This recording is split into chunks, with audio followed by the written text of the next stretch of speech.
These Withered Roots is a game played by adults and is intended for a mature audience. The game explores dark and difficult themes, including death, corruption, violence, and injustice, which may be uncomfortable or upsetting to some viewers. Viewer discretion is advised.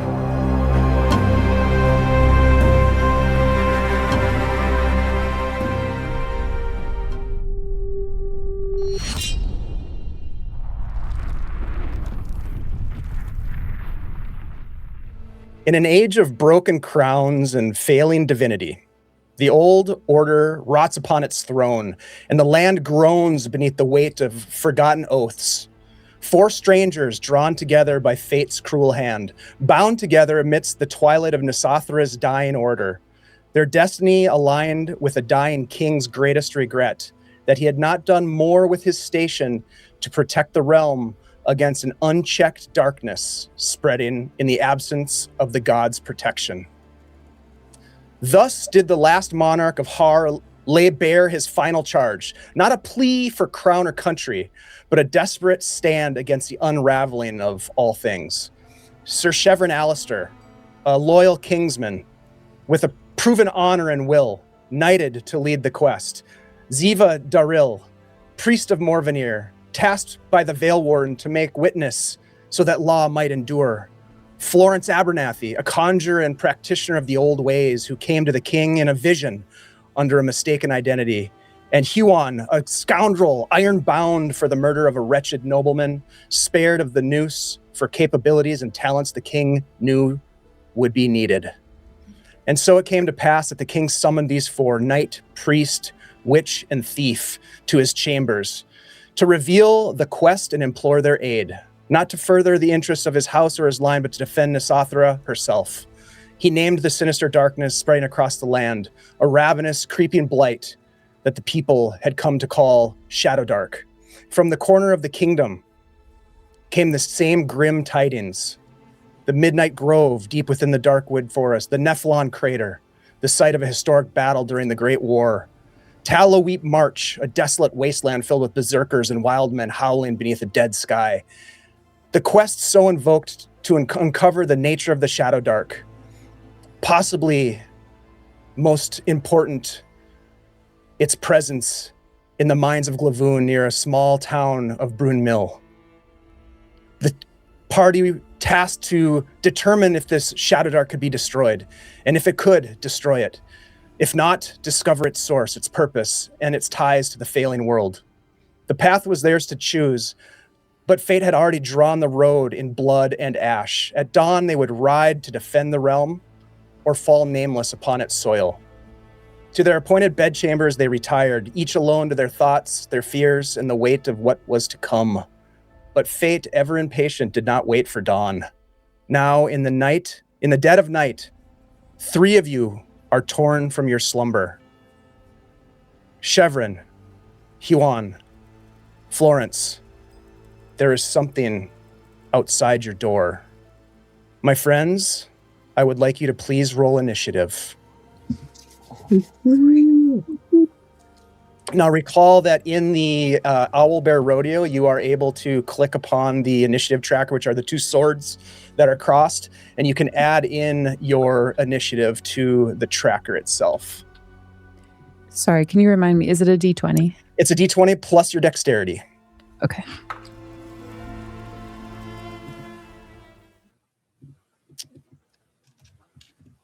All right. And Ziva, please also add your initiative to the order. Even though you're currently I didn't still think I was asleep. going to get initiative. Yeah,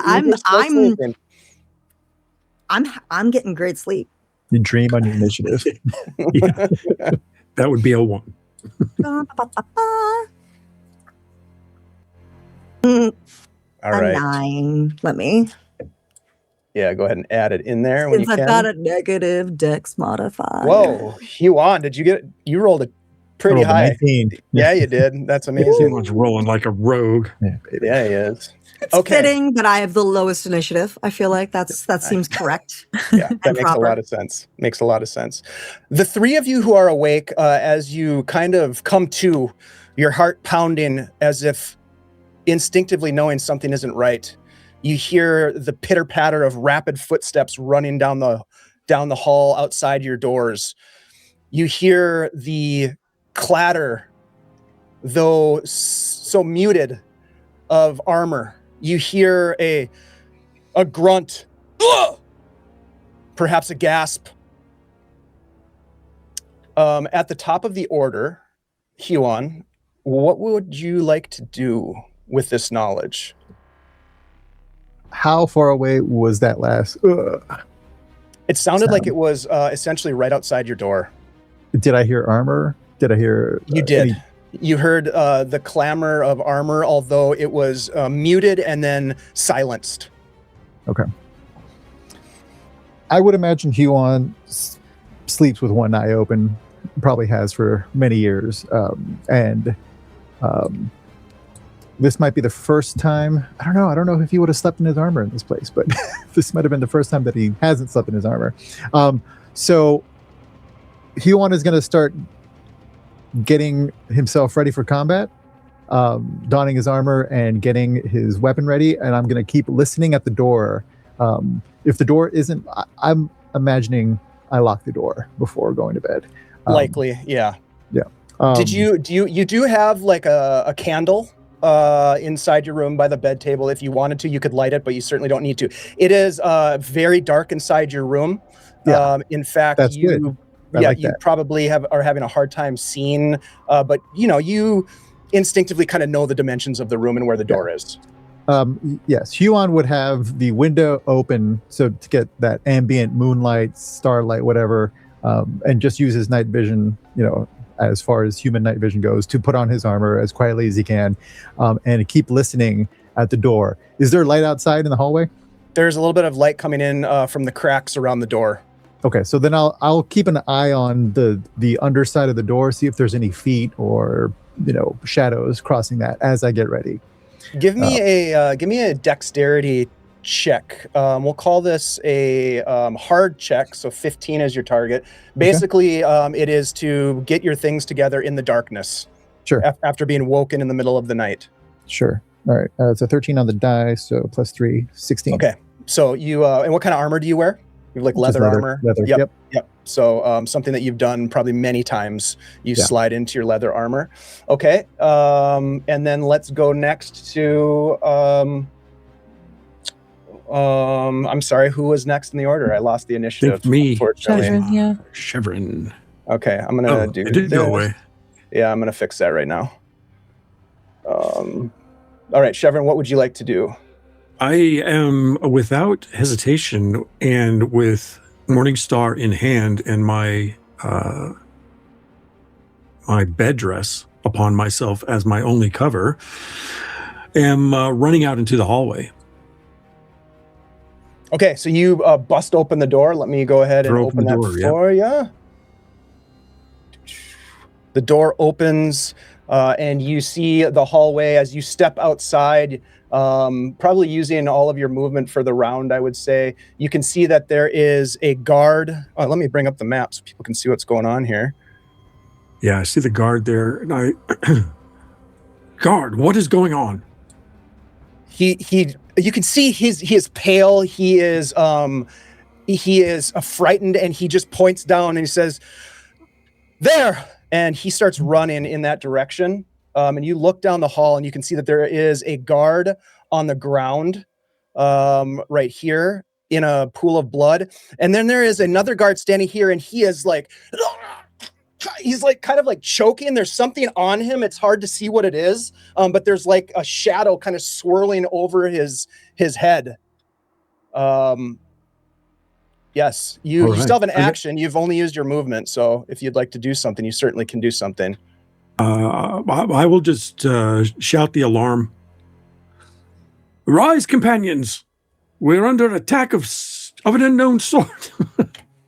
Okay, you shout out. I would say probably Ziva, you would hear this. It would rouse you from your slumber as well. But you'll be just a little bit behind the rest of the group here. Okay, so that's Chevron's turn, and is it Florence next? Mm-hmm. Okay. She stops the sheet ripping level snoring that she was doing in this bed, I think she kind of like falls out of bed. Oh crap! She's gonna make for the door and then run for the windowsill, grab the water that she'd left on there to be charged by the moonlight. She's gonna chug it.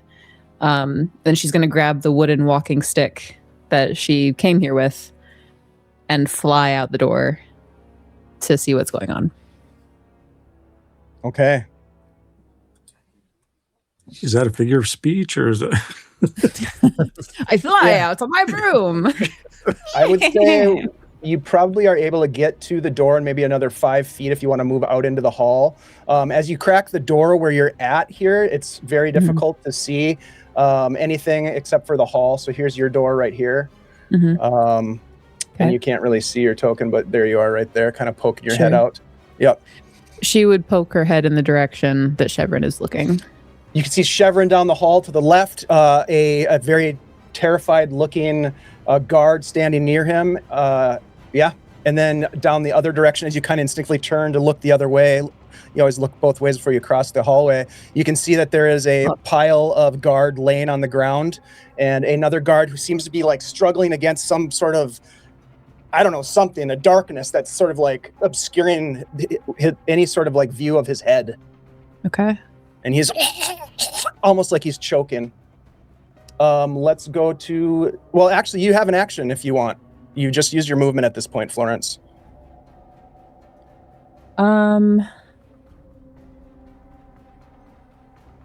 Yeah, she will, with her staff, bang on the wall of the nearest, like...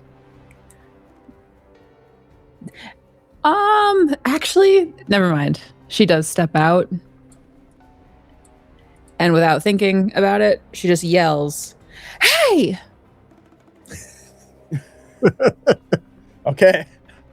You don't get a response, which is very, rude. But you do shout, "Hey!" And then we'll go to Ziva. Ziva, you're in bed as you hear Chevron shout, and it rouses you from your sleep. You are in whatever it is you sleep in, obviously, whatever clothing you might have on when you sleep. I think it's basically she has an overdress she wears when she's out and about, and otherwise she wears the underdress to bed. Like she's got one set of clothes, taking that whole vow of poverty type vibe to heart. You know what? I am not a fighter, so I think the first thing I'm going to do is I am going to cast a Shield of Faith. Okay. Go ahead and make a spell casting roll for that. So Shield of Faith is a first tier, so you need an 11 or better on your charisma check. Charisma? Oh, excuse me, wisdom check. My bad. Yeah, I was about to be like, I made this character very wrong if that's the case. No. You're right. It's wisdom. Okay, so yes, I got a 14. Okay. So that is a success. Yep, that's successful. So you do cast that shield. What does it look like when you cast the Shield of Faith? She sort of swings her legs out from bed and hears the shouting, and even though she's not a fighter, she's heard what fighting sounds like, and she just grips her holy symbol, the metal circle on a chain around her throat, and while she's gripping it, mutters the prayer to Morvidir to guide her through this mortal, keep me safe unless it's time for you to come get me, in which case I'm in your hands. And a sort of warming glow sort of emanates out and like wraps itself around her, almost like disappearing as it goes in a kind of like sonic wave looking vibe. And then she's going to creep forward and crack open her door to try and see if she can figure out what in the world is going on out there. Okay, you are able to get to the door and open it. Let me crack the door for you here. So you are, you can just see the top of your token kind of poking out this door right here. Yep. Yeah. And you can see Chevron across the hall. He looks very concerned, and there's a guard nearby who looks very terrified, as there is down the other side. You can just kind of barely make out past Florence, a dead guard, and another one that seems to be struggling, as I mentioned already. And that is your action and your movement. You get to the door. So this happens next. So as you are all taking in this situation, the lights go out. Complete darkness. No, no. Huon, you notice that the hallway goes dark from behind the door that you That's have, and the others, you feel this sort of cold darkness sort of descend upon you as the lit sconces down the hallway all go out. And you hear this sort of whispering throughout the chamber, kind of echoing. It's almost as if it's echoing not only against the walls of this hallway, but within the inside of your mind. It's a language, perhaps, or just a mumbling. It's not clear what it's saying, but it is terrifying. And that's when you feel this cold breath against the back of your neck, and this is it is the top of the order. Huon, what would you like to do right now? You're in the darkness, which is not a good place to be when you're in this game. Place to be. It's a terrible place to be. I feel something in the back of my neck in my room. Yes, sir. Yes. No, that's not good. I don't like that at all. Well, do I feel a presence behind me? You do. You sense that something is behind you. It's not so much that you feel a physical presence as you feel sort of this. You feel a vibe, a dark vibe. I don't like dark vibes. No, unless it's me. The window. Is there still ambient light coming in through the window? A little bit of ambient light coming through the window, I would say. All right, I'm gonna try to put myself then between. If this thing's behind me and I was facing the door. When I turn around, do I see anything, trying to silhouette it with the window that's behind me? One thing you do notice, I would say, is that you look out the window and you can see like the lights of the city, but they seem to be almost as though they're obscured by some sort of a cloud. Oof. like a shadowy mist that seems to be between you and the window. It's no good. It's no good at all. Well, I don't see a target, and I don't see, but I feel something. I'm going to go ahead and try to light a torch.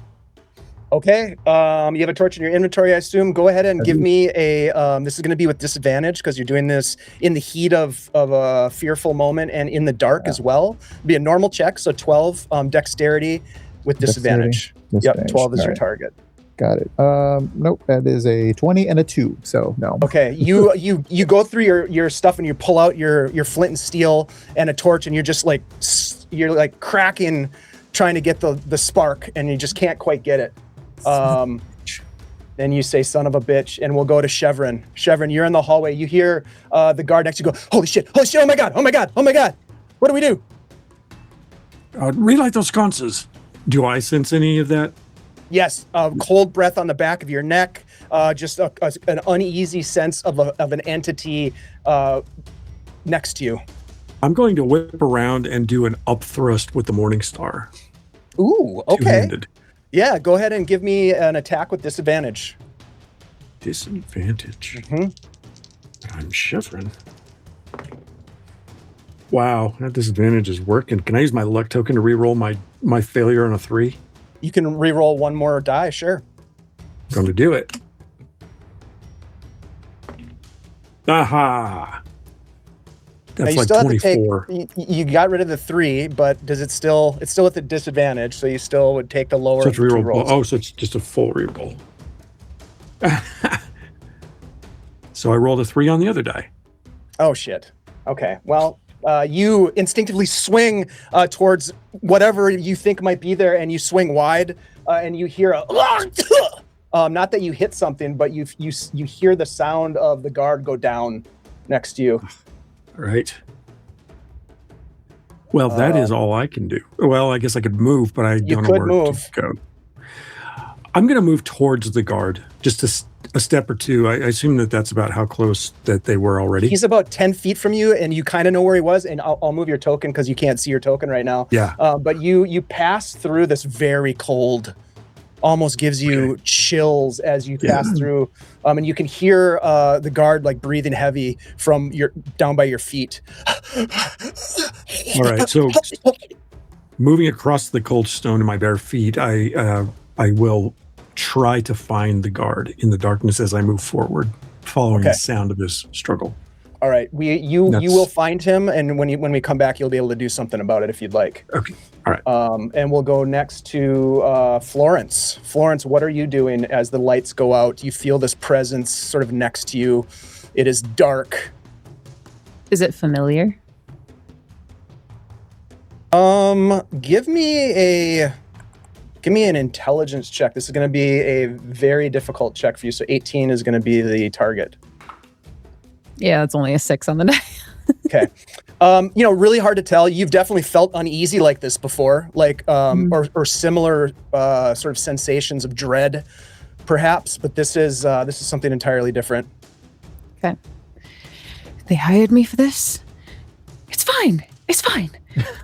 And she's going to put her hands together like this and close her eyes and think about being 7 years old and under the sun with the light poking through the tree leaves. And she's going to cast Witch Light. Ooh, yes. I love it. Okay. Go ahead and roll to cast. So it's a tier 1. So an 11 is what you need. What I was looking through the witch spell stuff. I didn't see what class. Or, what ability to use for it? Oh, you're going to use your main ability, which is your charisma. Okay. Hey, that's pretty good. That's an 11 on the die, so 13. Yep. Plus 2 is 13. You cast it. I'm gonna make a light here for you. This gives off it's a close radius, so it is just basically kind of like a 5-foot radius light. Let me do that here, and you're casting it on. It just kind of floats. It's kind of like a floating orb, and it will be like right in front of you here. So let me turn that on. And when that turns on, you can see plainly that there is a creature in front of you. It growls at you. Its glowing red eyes. Do you want to move at all? Are there opportunity attacks? There are not. Even not knowing that, I think yes, Florence moves back towards Chevron. Maybe like 5-10 feet. Taking your orb with you, I imagine, so you can see where you're going. Yeah. You know, it's uncanny because you, as you move down, you see another one right here. And it is their turn. So here's what happens. We'll go to Huon's room first. Huon, this creature is going to, that's in your room with you, is going to make an attack. You know, because you're in the darkness here, it is going to get advantage on this attack. Quick question, since I can see the initiative you gave the shadows. Yes. On a tie, how do we resolve that? Because 9 was also my initiative. I'm going to go next. Boo! Okay. So how to resolve a tie, Dungeon Dave gets to decide. Got it. That's how the system works. Yeah, apparently. Huon, it actually is going to hit you as well. Oh, boy. It is, let's see, what is this? Oh, it's familiar to you though. The wound that you take is familiar. It's from a blade. As this thing cuts you with what looks to be a scimitar. Well, actually, you wouldn't really be able to see it. It only does 1 point of damage.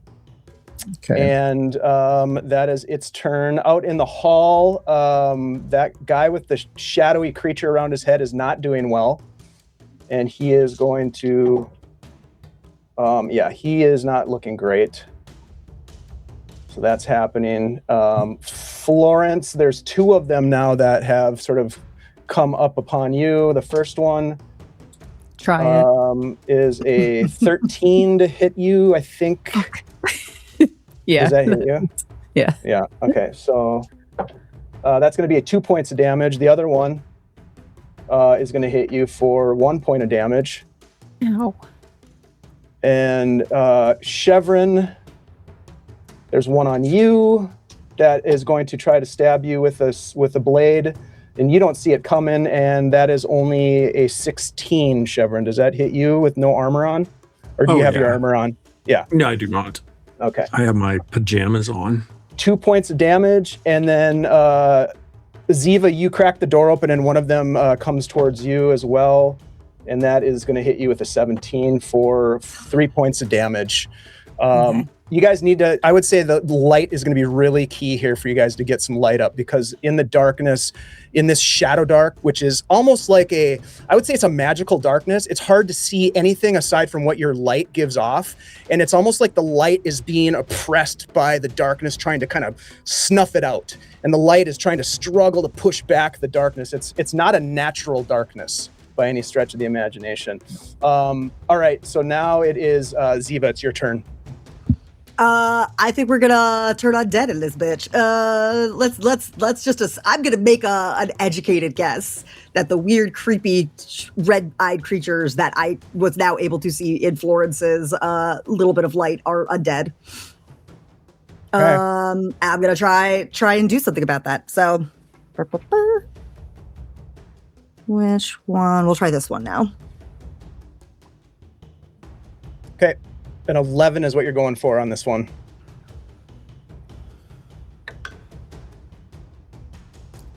I just miss it. That's going to be a 10. I'm going to use my luck roll. Yeah, smart. Very smart. Just make it. That made it an 11. Nice. Okay, so this creature is going to make a charisma check to see versus that. What did you say it was? An 11? Yeah, unfortunately, it's just an 11. Charisma. No, it does not. This is everything near. Okay, so that guy does not make it. Let me see. What can I do to give him a... I'm going to call him hexed. Let's see. The other one over there does not make it. And that one right there does not make it. All right. You can see the one that is right in front of you based on a little bit of light being given off. Actually, I don't think you can see it, but you feel it, your magic take hold. I keep forgetting it's complete darkness over here. Mm-hmm. All right, you can also move if you want to. I'm going to start moving towards the light. Okay. And... Okay, so it's not ongoing. So unfortunately, it's not like as I move, they have to continue to make checks. It's just in that moment where I was. That was it. But Yep, and they, for the next 5 rounds, they flee from you. sweet. Yep. So if you wouldn't mind keeping track of those 5 rounds, that'd be sweet. That'd be Will helpful. do. I'm already All keeping right. track of my Shield of Faith only lasts for 5 rounds. So I'm also tracking Okay, perfect. that. Let's go. So you're going to move towards the light. You can get to right about here. You really can't see where that is yet, but you're moving in that direction. Right about there. Right by Florence there. As you run up, what do you say good. anything to Florence or have a quick moment? We need to this light is handy. We need to figure out somehow a way to get more light. More of it. Go ahead. You have anything else? More light. Aziz, light. All right, let's go up to Huan. You are frantically trying to light your torch. Yeah. What do you want to do? What do you want to do now? I'm also being attacked, right? You are. At Yep. the same time. So that's not the best thing you want to be doing while being No. attacked. Does this, environmentally speaking, I look out the window. Does this thing seem to be like a cloud over the castle sort of thing? Or over the whole city? No, it now as you kind of look back up, you can see that it's almost like the window shutters are closed because now there's no light coming in at all. It's just complete darkness. Gross. But I see a light coming out from under my door, I would imagine. Yeah. You do not. No, You do I not don't see any light. Florence's light. No. Well, shit. Well, in that case, I'm going to continue to try to light my torch. All right. Is that a Come on, dexterity? let's do it this time. Yep, dexterity, normal check. So you're just trying to hit a 12. You do roll with a disadvantage, however, because of the darkness, All right. the shadow darkness. I made it that time. Okay, that's really good. That's really, really good. As you fire up the torch, you can see this creature, this warrior in front of you. Now he stands about the same height as you, even though you're kind of like probably down, like getting the torch lit. And looks to be a warrior. There is corporeal form to them, to this individual now, but there is almost like shadow that's almost like burning off of them. They're like wreathed in shadow. You still have movement. I will move towards the door. Okay, you are at the door right now. If you wanted to, you can use what's called like a free action or multitasking, they call it in Shadowdark, to open the door if you wanted to. I'll open the door. Okay, boom, you open the door. And you illuminate the space in the hall. All right. And that's about all I can do, right? You can move. I can't move. All right. Yep, yep. At this point, can I see the other light or no? Not yet, nope. All right, I step out in the hallway. Okay, take your torch with you there. Oh my god. Yeah, it's not looking great in here. You can see that one of the guards right in front of you is sort of being piled up on by one of these warriors who's just like stabbing him with a scimitar. This other shadowy thing is sort of like almost covering this guard like a blanket. And yeah, that's about all you can see. You can't, I don't think you'd be able to see, just given the nature of the darkness that's in this space, you would not be able to see Florence and Ziva, just what's illuminated by your torch. Right. So whatever is, it's obscuring beyond Yes. regular darkness. Okay. Yep. Can I hear my friends down there? Yeah, they're frantically trying to figure out how to get more light on the situation, and you could hear that there are blades sort of like singing as they're being drawn, and there's combat taking place. All right, I'm gonna. How much more movement can I? I'm You would gonna have, run like- in that direction. Is what I'm gonna try to do. Yeah, you could probably get to like right about here, Oops. and now you can see your companions as your light merges with the light they have. Excellent. Okay, let's go to Alright. Chevron next. Chevron, you are in total darkness down here on the other end of the hallway. Damn it. So the guard was taking me away from the center of the hall then. The guard was to the west. Yep. What light can I see? Do I see Huon's torch? You are completely obscured from anything. Again, this is like a weird darkness Mhm. that doesn't make sense to you. Sure, it isolates you where you're at. What have I sensed when I approached that sound of that guard struggling? That he is dying from some sort of a gaping wound. You can kind of hear the kind of gurgling and kind of wet breathing. Okay, knowing he's on the ground, I am just going to make a baseball swing in my proximity. Okay, go ahead and give me another attack with the disadvantage, please. And I'm going to, God dang it, no. I have a 4, so I'm improving. Okay. You swing again, and it makes no purchase on anything, but you're kind of clearing a space around yourself, it seems. Yeah. Mhm. And I just shout out, bring more light! We need torches! And all right, then let's go to Florence. Florence, you can see as Ziva approaches you that this creature begins to back off in front of you, but the one behind you does not. Okay. I heard Chevron's voice. It was deeper in the darkness. Yeah, right? to the left left. side of the map over here. Okay.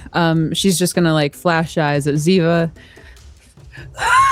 and she's gonna take her staff and try to thwack warrior number 7. Okay. While moving in that direction with her witch light going love after it. him. Okay. No man left Go ahead. behind. Go ahead and give me an attack roll, please. That's a 12 on the. Do I? So this is going to be one of your physical attacks. So for let's see, for Florence, you Sorry for being a are know-nothing. staff. No, it's fine. It is actually -2. You have a -2 to hit. So it's a 10 to hit. Because your strength. Yeah. A 10 total? Yeah. A 10 does not hit as this thing is backpedaling away from you.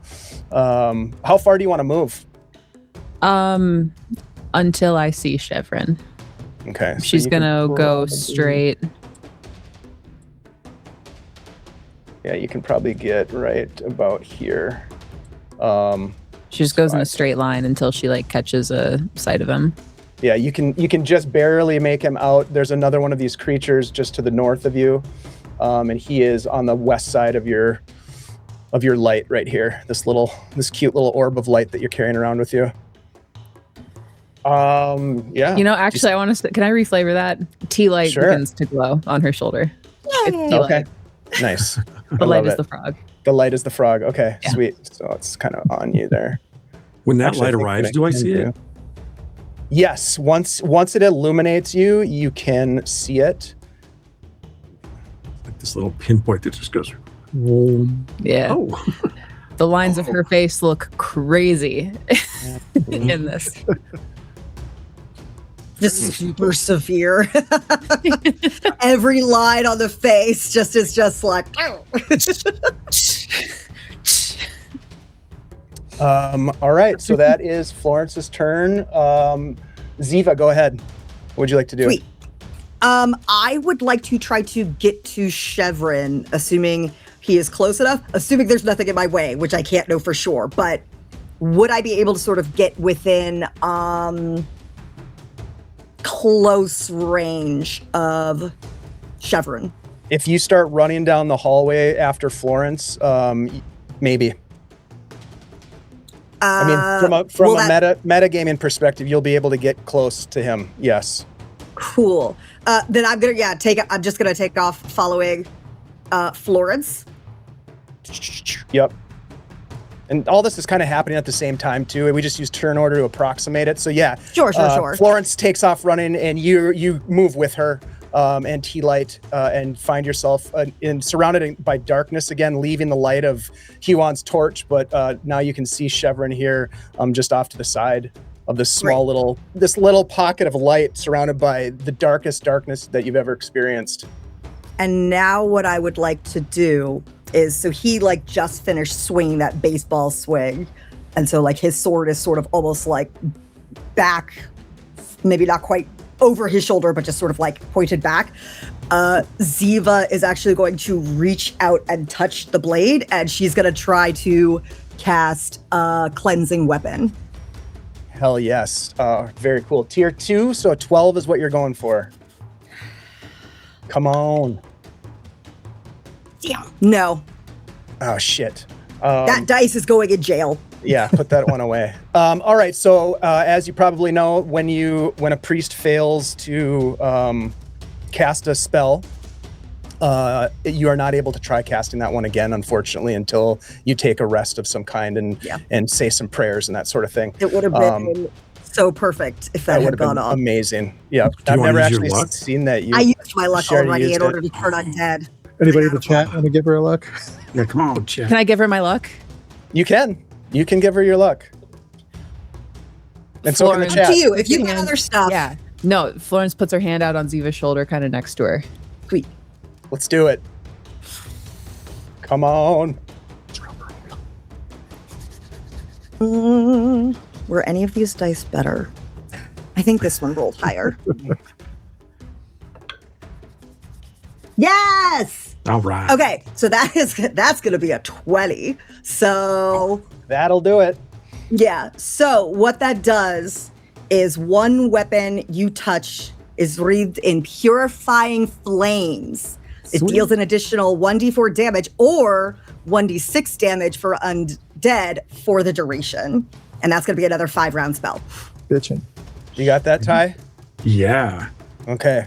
So, And you're keeping there's track of flames, this? so maybe Yeah. that's a little extra light. I will say it gives off a little bit of extra light. It's definitely not like a torch worthy Sure. thing, but yeah, you're getting some light off of it. Just to maybe and- help Chevron stop having disadvantage on his Exactly. attacks. Oh, hey, thank you so much, Stronghold D&D, for the generous gift donations. Much appreciated, Oh, sir. yeah. A knight recognizes a Thanks, knight. Tim. Thank you so much, Tim. All right. Yes, very cool use of your luck token. Very nicely done. Would have been so sad if it still didn't pay off. So I'm really I glad it was a know. high roll, so I Yeah. could not feel I bad for know. taking your luck point for the game. No, that was perfect. That was very perfect. Okay, so Chevron, Fell your together, we blade succeed together. erupts with flame. And Morningstar. Yes, Morning sorry, your morning star erupts in flame, and It was up to his name. Yes. does. Good morning. Good morning indeed. All right, so at this point, let's get back into the action with these creatures. Thank you so much, you guys, for that gift, those gift subs. Huon, these creatures are coming for you. There's just no way around it. Do they There are- see? Yeah, you're kind of not looking. I'm a little left at the moment. Yeah. Here, Yeah, this is yeah. bad news bears. Yeah, it's not do great. they seem attracted to the light or repelled by it or no effect? It's hard to say. They do want to kill you. That you've seen. You understand that expression. They are. I would say that they are silent. They're not really vocalizing a whole lot, but they have like a faint elvish sort of look to them, pointy ears, but again, just wreathed in this shadow that's sort of like almost burning off of them. Now, the nice thing is now that you're out of the darkness, they won't have advantage on their attacks. At least there's that. At least there's that. So we'll go with number 1 first. That is going to be a 16 to hit you with a scimitar.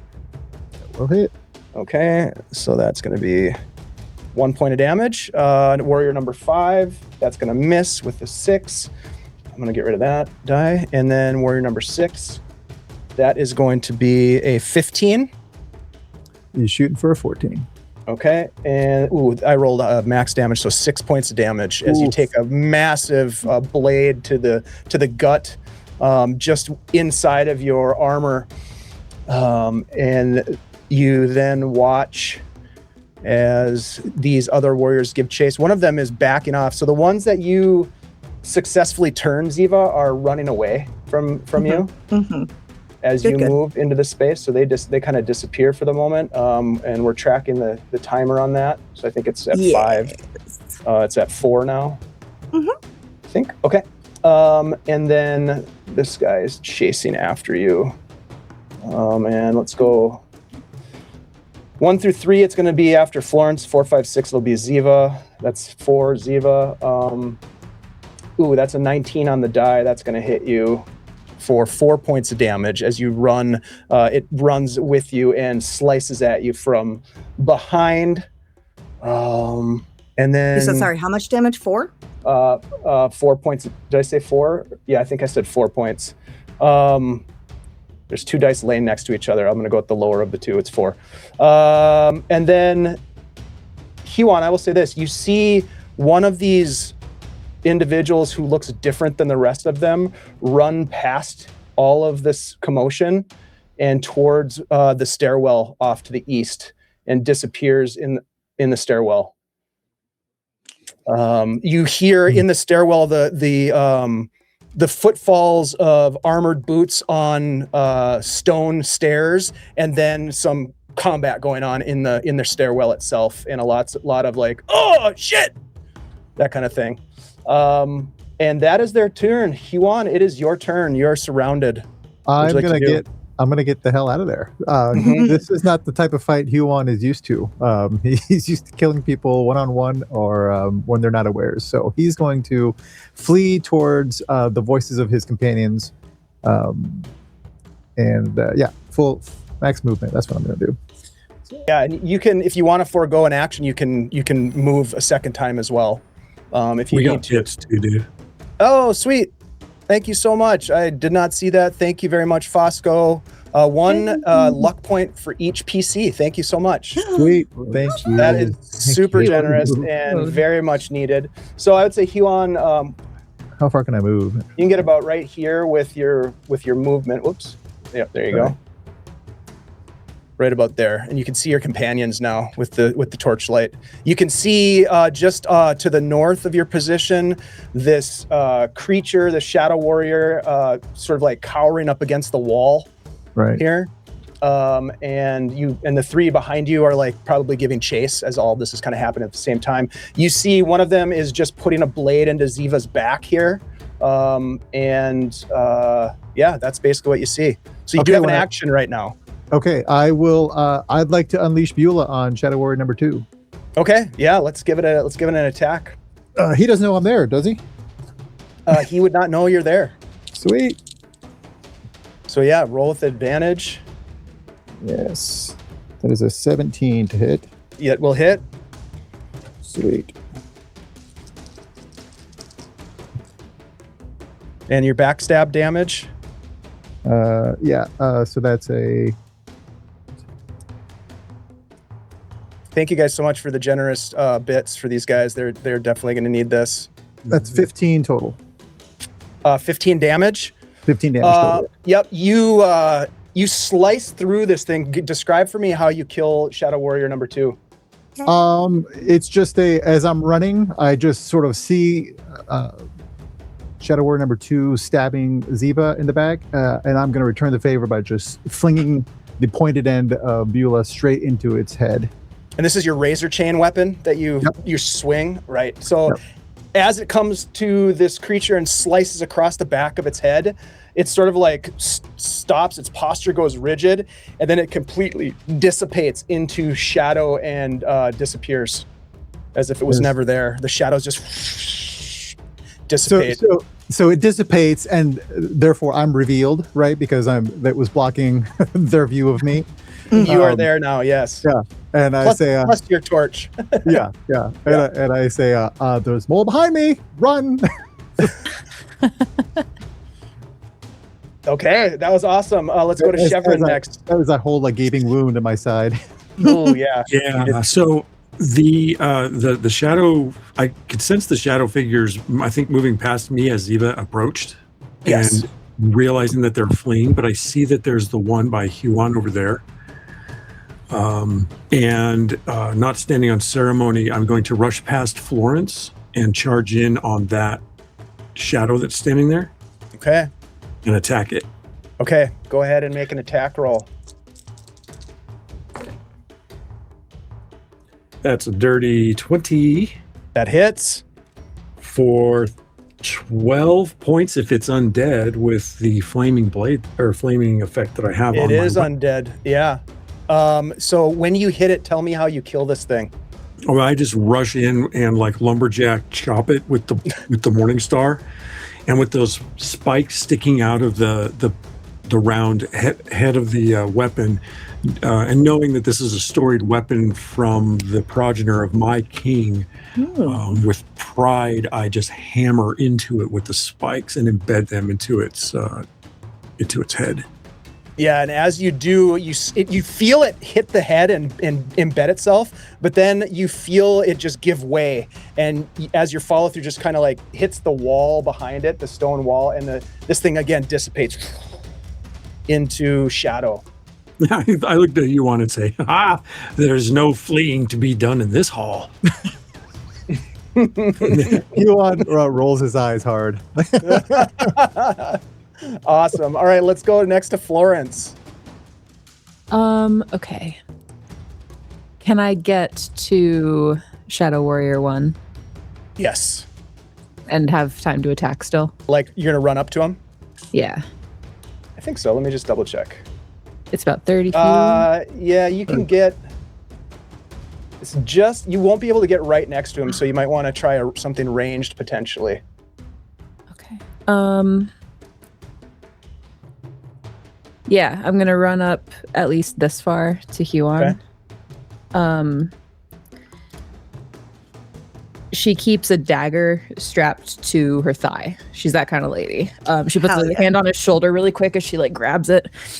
She's that kind of lady. She's like, we'll rub some dirt in it later. Don't worry. And she's gonna throw the dagger at Shadow Warrior 1. Ooh, all right. So that's going to be a dexterity-based attack. So get Okay. D20 plus your dex, which is +1. No whammies, no whammies. Come on. Okay, that's an 11 total.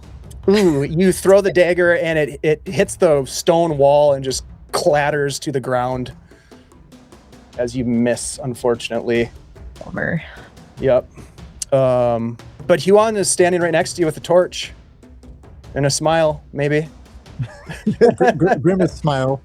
and Have a torch a this wound, a massive wound in his abdomen. He's bleeding all over the floor. Need a Gross. free hand? Oh, yeah, it's just, I'll hand the torch to her if you, yeah. You wanna take it. She offers. I say, as I hand it over, I say, set anything flammable on fire. You're a genius. Thank you so much for the raid, Architects of Fate. Much appreciated. Welcome in. We're playing Shadowdark tonight. All right, Florence, nice move. Ziva, it is your turn.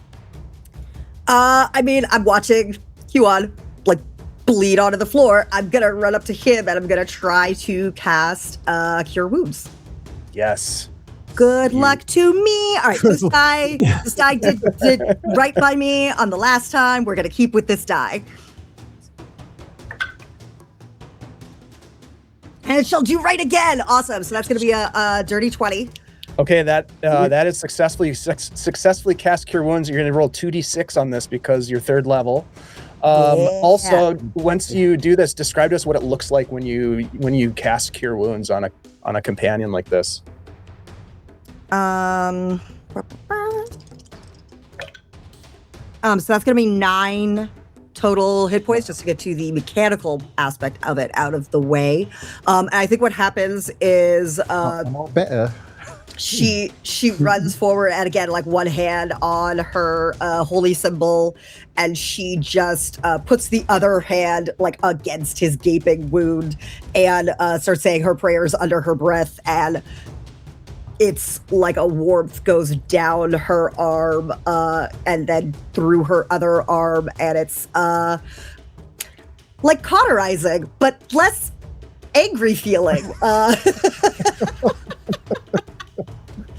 That heals Huan up completely, and his eyes almost bug out of his head as he looks at Ziva. He's never felt anything or seen anything like this before in his life, and he looks at her and he's like, I take back what I said about the gods. Less Morvenir. Now get them. Morvenir hates the undead. Get them. Right? Amazing, you guys. That's fucking cool.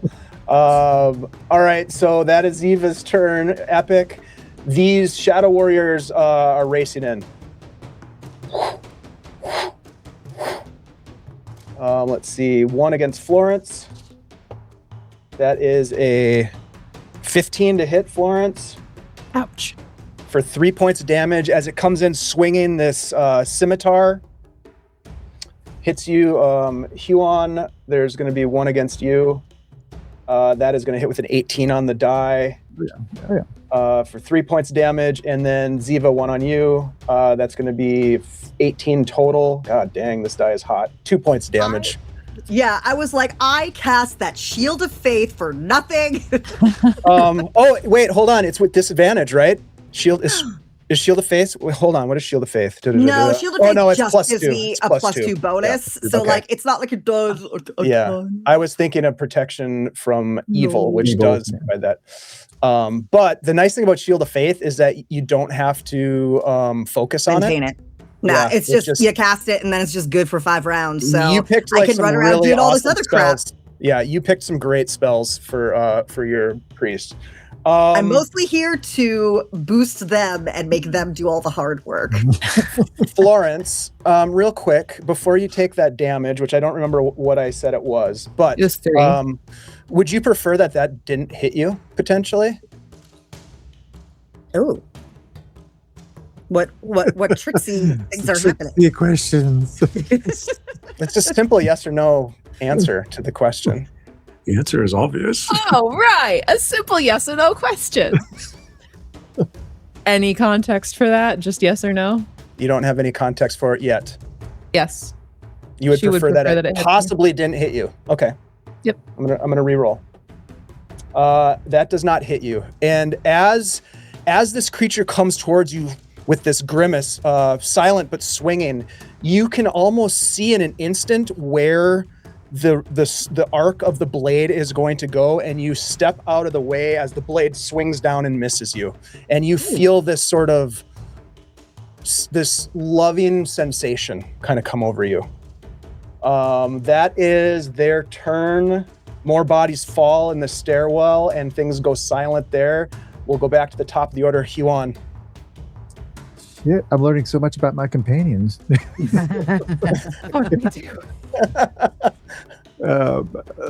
I'm going to slash at the one in front of me.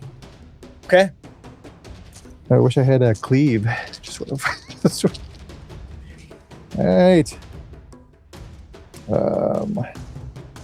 That's a 12. 12 total? Yeah. What are you swinging with? Is this your It's razor with chain my still? razor chain, yeah. Yeah. It's my razor chain. So it can kind of be used as almost a dagger kind of thing as well. Yeah, I can Yeah. use one end of the dagger or use both ends at a distance Swing either it. way.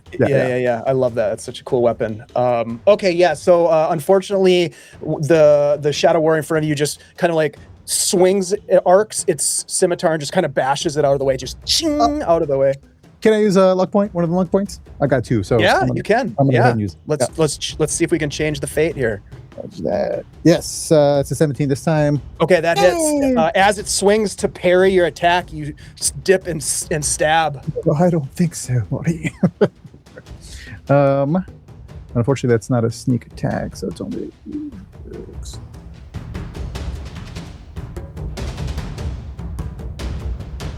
Is that with dexterity get added to that? You only add damage if it says so in your. No, you do not add any damage. Okay, so it's a 4. It's just the straight die roll. 4. Okay, Yep. that is what you needed. As you avoid the parry and you plunge this dagger into this creature's abdomen, and you feel the dagger bury itself. That sweet sensation that you've felt so many times in the past when you've taken men out. But as you withdraw the dagger, this creature just dissipates into shadow and disappears. Well done. Well done. Do you want to say anything or move? You can always say something cool and move on your turn. No. Doesn't have to be cool. No. No, he just looks at his companions and sees there's 2 left, so he's going to focus on one of them. I'm not going to move. Okay. I'm within striking distance of both of them, so. All right, Chevron, it's your turn. Reflexively, Chevron says, "Shield wall." I'm going to move through with another lumberjack swing past Florence's left to the Shadow Warrior 1. All right. Sweet. Yeah, that's an 18 That hits. total hit for a damage total of 9. 9. Similarly, you bash this thing as it goes flying backwards, and then before it hits the ground on its back, and just disappears. Chevron ran through the hall in his night dress and no shoes on. Shadow Warriors. That's right. Epic. You still have a little bit of movement if you want to use it. Otherwise, we'll move on. I will swing around towards Shadow Warrior 5. Okay. Yeah, just Enthusiastic. sort of flank around. Absolutely. All right. That brings us to Florence. Arr! As the hounds of horror begin to bark.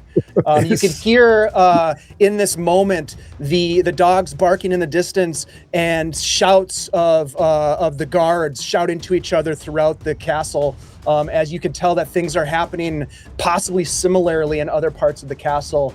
And of course, Huon, you had seen that one individual who ran in the opposite direction with a look of determination upon their face. Florence, it is your turn. Yeah, I'm going to very diegetically pick up my dagger. Sure. Yeah, you walk over and just grab it off the ground. And then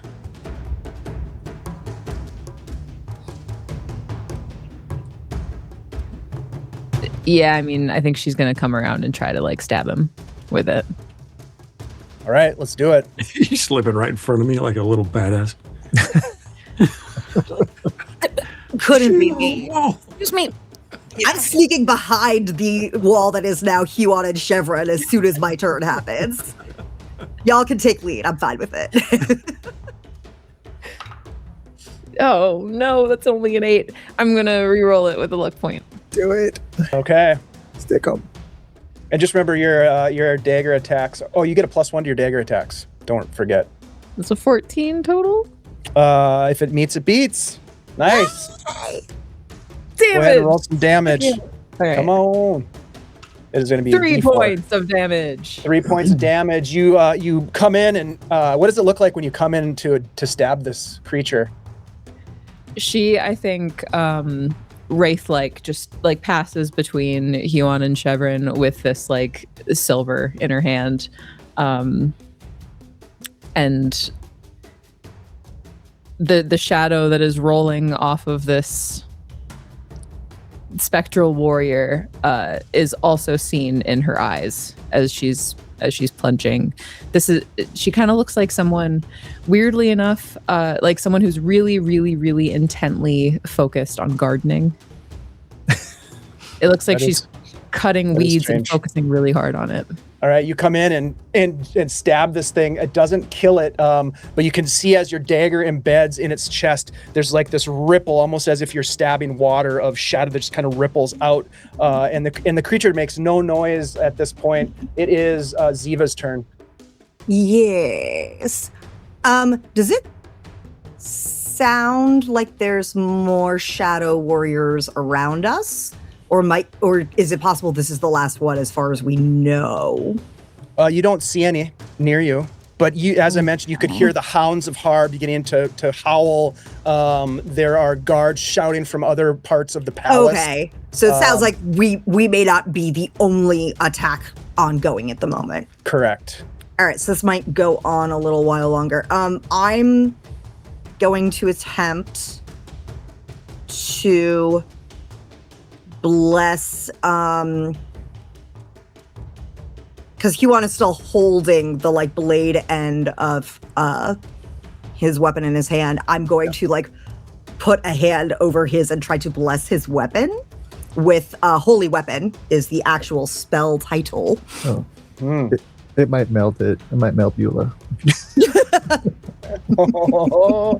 Go ahead and give us a spellcast roll. It's a tier 1, so an 11 is what you're shooting for. All right, that is going to be a 19. I'm never rolling a different die. This D20 is mine for life. All right. So what that does is the weapon becomes magical, and it now has a +1 to attack and damage rolls for, again, 5 rounds. Nice. Which means I am now tracking on my sheet the fact that my Shield of Faith is almost done. After the Shield of Faith, the next round the turn undead ends, and then the round after that, we lose the cleansing weapon. I mean, so like we've got a deadline, guys. We've got to do some work with what we've got left. Back it up.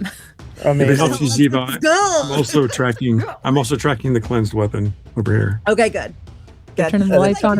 One after the other. It was sort of like, all right, so this is what I expire, and then I was just like, you've got some tracking, but man, these spells are the ones you picked are so good. I was so excited to see your spell. Yeah, yes. All right. I was looking at what was available to me, and I was like, I have negative stats for everything but my spell casting. You're gonna pick stuff that I'm gonna buff other people. Yeah, no, you did a great job. Do you want to move at all, or are you gonna stay close to your team here? Exactly what I threatened to do. Ziva is then going to just like little Florence, did you take the torch with you, or did you drop it on the ground? I think she still has it in her other hand. Okay, cool. It had it moved on the map, so I was checking. But Yeah. I was like, I'll pick it up if no one T-Line else is is gonna on carry it. But it's already over by you. Okay, so yeah, I'm just gonna like pivot to be behind all of my very stalwart companions. All right, that leads us to the Shadow Warrior, who is going to try to attack Florence here. That is going to be a 15, Florence. I think that does hit you, yeah? Mm-hmm. Yep. Come Alright. at me, Scrub Lord. I'm ripped. That is going to be 4 points of damage. Ow. Florence does not look Now you're just torn. No, You just don't- yeah. I mean, it's a version of ripped, I guess. Yes. womp womp. That is its turn.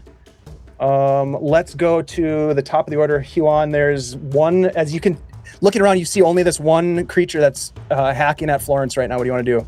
That's not acceptable. Is there any bonus to flanking or no? No. Okay. No.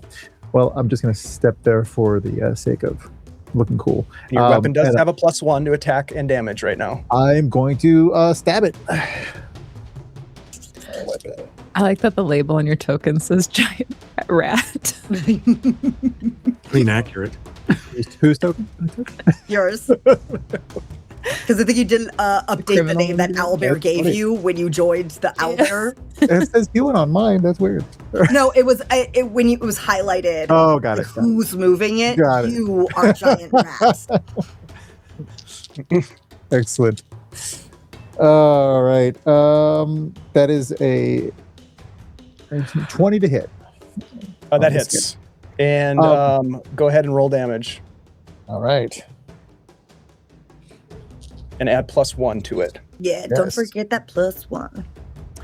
So that is a total of 7 points max damage. And similar to before, it makes purchase. You can feel the dagger plunge into a corporeal form, but then the creature just disappears into shadow. And for the moment you stand in this hallway, you can hear the gurgling of one of the guards in the darkness to the left down the hallway go silent. You can hear the hounds barking in other parts of the castle. The shouts of guards as though there are encounters taking place in other parts, and the memory of this individual running past you all towards the stairwell. What will come out of initiative at this moment here? What do you guys want to do with the information at hand? Is that the only one that you saw? Everyone's going to want to pursue. There's no question. We should Yeah, go, what's, right? what's the layout of the castle like? Those stairs up, does that lead to the king's chamber? The stairs would lead to the king's chamber, exactly. Do you tell the rest of the party what you saw, Huan? That's what I'm debating eternally. Okay. Did anybody else see that? Nobody else saw it but you. Okay. So it's either go upstairs and try to. Oh, let's see. Might I remind you, you just saw the mighty power of the gods in Ziva's hands. Yeah, that's true. But the king really didn't believe in the gods either. So. Yes, well, the king is a doddering old fool, and we're here to make him It's not so understand. much that he didn't believe in the gods as he has seen them go silent to Yes. the people's pleas. That's what I saw too until tonight. Ziva would never actually call the king a doddering fool. She would like, low-key think it a little bit, maybe. Do I hear fighting coming from downstairs? Yes. Okay. All right. Then I reluctantly thinking, well, there is probably good loot upstairs in the Monarch's chamber. I mean, that's probably where the good stuff is. I will turn to my companion and say, I start going to one of the rooms and get some of the sheets off the bed and throw them in the hallway, light that on fire. I turn to Chevron and I say, your Monarch's in danger. Odds! I bolt for the stairs. Chevron takes off running towards the stairs. You can see the You might wanna light glow some of torches, yeah, you can see the glow kind of behind you, but ahead of you is darkness, Chevron. I do have so my you know that my Morningstar still like. your Morning Star is lit for a couple more rounds. But you take off for the stairs. What about Florence? What do you do? I think that she has been hearing the fighting going on in the direction of the stairs, and she's also kind of going. She's been kind of half listening to Huon. I think she's just kind of distracted and she's bolting. You take off running. Ziva, how about you? I'm here to protect law and order. I'm gonna follow to try to save the king. Okay. Whatever his stated beliefs at the moment about the gods, without him we fall into civil unrest, and that's not good for anybody. So let's go. I have grabbed one of the torches off the sconce and lit it with the one we have lit right now. Okay. And do you give chase, Huon, as your companions head to the king's aid? I kind of look over my shoulder and start begrudgingly jog after everybody. Love it. You run down the hall and towards the stairs, all of you one by one, following Sir Chevron's lead, illuminating the staircase as it spirals downward. You can see that there are dead guards, some injured guards, most of them dead along the path. You step over some of them. Others are lending aid to their companions who appear to be beyond repair.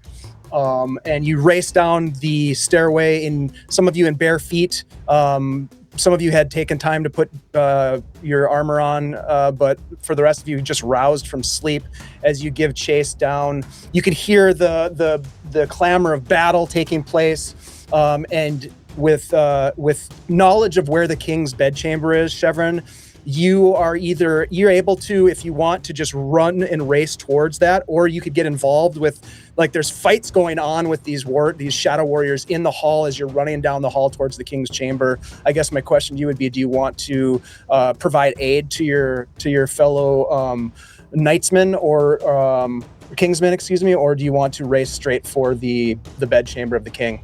I'm racing to protect the king. Gotcha. Okay. And I imagine the rest of you are following as well, as all of this is kind of taking place around you very cinematically as you race forward. Quick note. I'm racing too. Yeah. The king. Go ahead, Grace. Could Florence have grabbed 3 of the raw eggs that Huon gave her order from before? Are you going to go back to your room to get them? Could she have grabbed them before, like, as Huon was getting the sheets from the bed? Give me a D6 roll. 1 through 3, yes. Hell yeah. That's a 3. Okay. Yes, you did. So yes, you're racing through this space, and you find yourselves racing into through an open door into the king's bedchambers. There are a number of torches that are lit, illuminating the space, and you can see that there is an individual kind of hunched on the ground, another individual laying prone beneath them, and you hear this the carnal sound of flesh being torn. And this individual, Chevron, as you race in, stands up, and you can see that in their hand they're holding the head of the king. Ooh. And they do a gesture with their hand, and they disappear into shadow and are gone. And that's when the rest of you sort of race into the room and find Chevron just kind of standing there looking at the headless body of the king. And that, my friends, is where we are going to take our break, because it seems like a pleasant moment to find ourselves going for a bio break. So Sweet. very, very nicely done. Rough first shift as a Ooh, I think realistically, speaking of bio, when Ziva sees that, she's gonna vomit. Yeah, she sees a lot of dead people, but she doesn't see this kind of dead people as a rule. I think she just like turns and like hurls in a corner of the king's room. I saw that earlier today, I think, or yesterday. So Chevron would have definitely seen like this individual, this shadowy assassin with the head of the king, and maybe some of you saw it too. Let's get from Florence and Ziva and Huon, let's get a D6 roll, 1 through 3. You saw this individual before they disappeared with the head of the king. Now, I saw a woman in the hallway that kind of You did. Yep. That Was is who her? this individual is, potentially. If you okay. I rolled a 1. So. Okay. So yes. Okay. So It was Ziva, 1 through 3 you saw them, right? 1 through 3 you saw him. So Ziva, you kind of come in last as the others are a little bit faster than you, and you see the headless body of the king, but you didn't see the head being held in this individual. And anyways, that's where we'll take a break.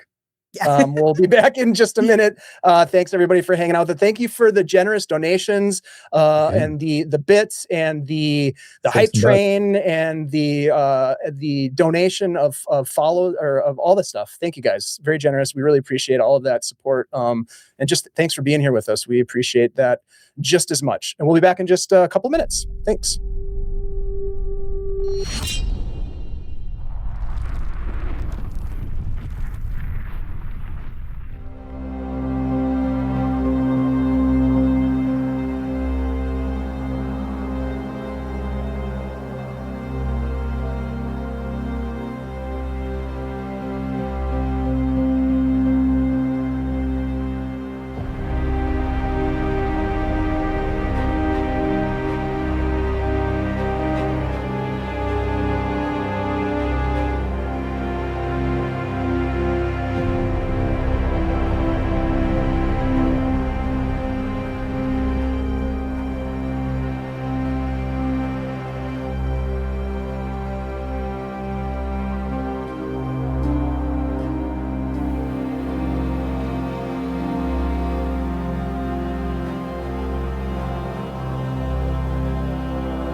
As we bring ourselves back to the game here and we enter back into the story, there was a thought crossed through your head, Florence, as you think of what just happened, gazing down upon the headless body of the king who you had just spoken with not a few hours before this incident with these shadow warriors. As you look at the headless body, the dead corpse laying on the ground in front of you, think of how close you just came to being killed by those warriors. And it makes you think of a twist of fate that happened during the battle and a sense of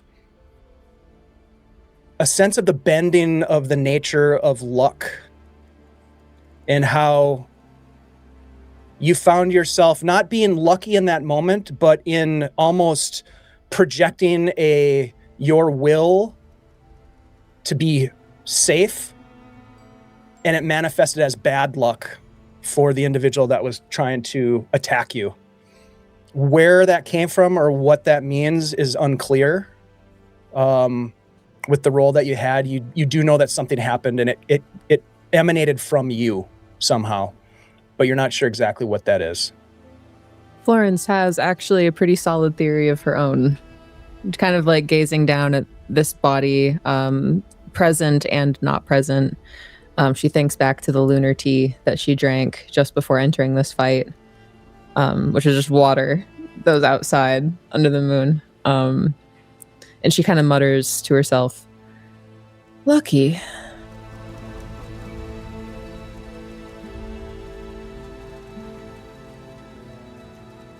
The four of you stand there staring down at this body. You can hear the loud footfalls of guards racing up behind you. And two of them enter into the room, seeing the king's body laying there, sort of like flanking your group as you stand there, kind of gasping. They look over and you say, "Put down your weapons! They killed the king!" And the spears come towards the four of you. I tried to identify I'm going to identify the one that just said that. I'm going to say, "Lower your weapons. Do you see a head? Where would we have hidden it? I am Sir Alistair and would never have hurt the king nor allowed it. I got here first, and there was another individual in this room who escaped by shadow, as can be verified by what we have just faced. Do not cast your accusations ignorantly. Give me Yeah, a charisma Kel. check, please. This will be. I mean, that sounded cool, but It sounded awesome. It's going to be an easy check for you. 9 is the target charisma. Right. Natural 20. Nice. Oh shit! Okay.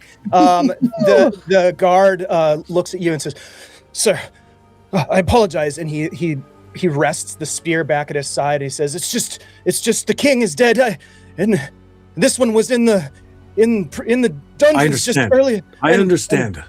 Rouse the council, send them to the chamber, see to the wounded, restore order to the castle. Yeah, Sir. Cowhead. Yes, sir. And he races off as you look back as he leaves the room, pushing past other guards who are all standing kind of in the doorway, like looking in. The other guard that flanked you has sort of like deferred to you completely, and he walks over and he like pushes those guards back. He says, "Stand back, give them room, give them room. There's nothing to see. Back, I say, back." And he kind of bars any sort of like gawking of what's going on. The Monarch of Har is laying on the ground without a head. And the last thing that in his mind, the last thing he wants is these guards to be spreading this news. No matter what their loyalty is, this is something that would be hard to keep quiet about, right? So he is like pushing them back right now. What are the rest of you doing? Inspecting the body. You rush to the king's body. Tell me how you're inspecting it.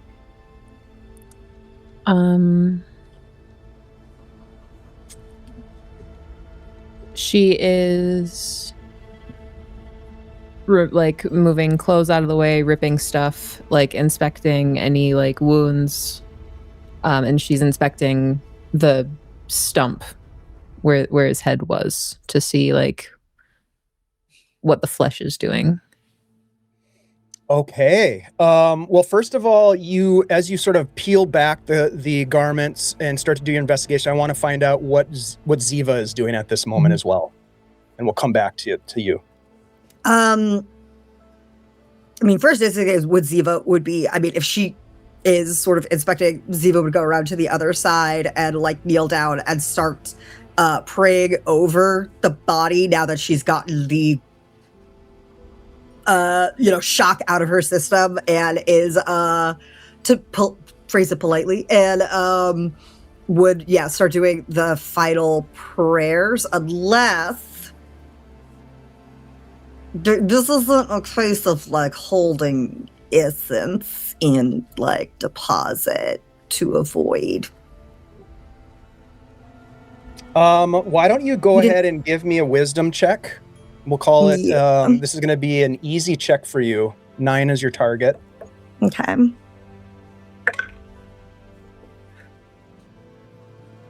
All right, so that is going to be a 19. Okay, so success. So I'm going to come back to you in a second. I want to know what Huon is doing as you watch Florence and Ziva, as Chevron is dealing with the guards, and sort of like calming down that part of the situation. Ziva and Florence race to either side of the king's headless body, sort of kneeling down next to it to do their thing. You can see Ziva starting to mutter some prayers, perhaps. Florence kind of like peeling back and looking at the body. What are you doing at this moment, Huon? Looking out the window to see if that shadowy miasma is still there. You look out the window of the king's bedchamber. There are some beautiful doors that open into like a balcony area, outdoor area where there's plants and, like almost a little mini courtyard. But you can see clearly that the lights of Har are lit. There's no sort of obscuring mist or cloak of darkness that is there anymore. Whatever had descended upon the palace, at least here right now in this moment, seems to have gone with the disappearance of the assassin. Right. All right, that's the first thing. Yeah, I'd be doing. The second thing I'd be doing is looking about the bedchamber. for anything Okay. interesting. There's all kinds of interesting stuff here. You name it. This is a Right. king's bedchamber. It's got beautiful, things that are more valuable than anything you've ever held, probably. I'll take one. All right, your inventory is quickly filling up because I do remember you saying that you were stuffing a I pillowcase left- full. Yeah, I left Yeah. those pewter mugs back in Okay. the room. All right. The pewter. You're trading up at this point. And I'll just sort of mumble as I come in from the balcony. Who's in charge now, Chevron? As you say that, Florence, you're looking at the body. You look at there are no other wounds that you can see. There's no obvious blood stain or anything. There's blood around the headless stump of a neck, but it's interesting. You would expect there to be a gushing of blood coming out of the stump. It is somehow almost like cauterized not with heat, not with flame. It's hard to say why, but it seems like it's charred and cauterized. Is it similar to what I saw Ziva do to Huon? No, it is very different than that. Opposite direction. Possibly. And Ziva, what did you roll again? You rolled a 19 or something really high, didn't you? Yeah. Yeah, 19. As you what does it look like when you prepare to say a prayer over the body? Do you lay a hand on the chest, or do you touch the body, or how does this work for you? I think instead it's just like sort of holding both hands, like almost touching, but not quite making contact. And like saying the prayer to sort of like feel and be a conduit in theory for the essence to pass from this vessel to Morvenir, unless Morvenir should will it that the essence remain here for some undetermined purpose. Okay. As you grasp the monarch's hands and begin to recite this prayer, you feel a tug on the hands. The body begins to tremble and shake, and it starts to convulse. Instinctively, Florence, you kind of like pull back from it while Ziva is holding on to the hands. And then it goes silent and goes limp again. And you look down, Ziva, at the chest, and you can see that there's movement. It's a subtle movement, but there is movement. And I would say with that roll that you rolled, you get a sense from your training and experience in these matters that the essence of the monarch has not been accounted for. The body kind of flinches again, and one of the hands pulls out of one of your hands. The other one's still held in your hand. So it's still in there. We still have the king's essence available. The essence is not accounted for. It is not here, but Oh, it has not. Normally, when a individual would die and you were there in the moment of the death, or shortly thereafter, there would be that sort of like you said, the passing over, the transition, and as a priest of Morvenir, you would be present in that moment for that passing, facilitating that moment. So you would be very attuned to the essence leaving the body. This body is moving. It's like twitching. The head is missing. And the essence appears to be unaccounted for. That's the best way to put it.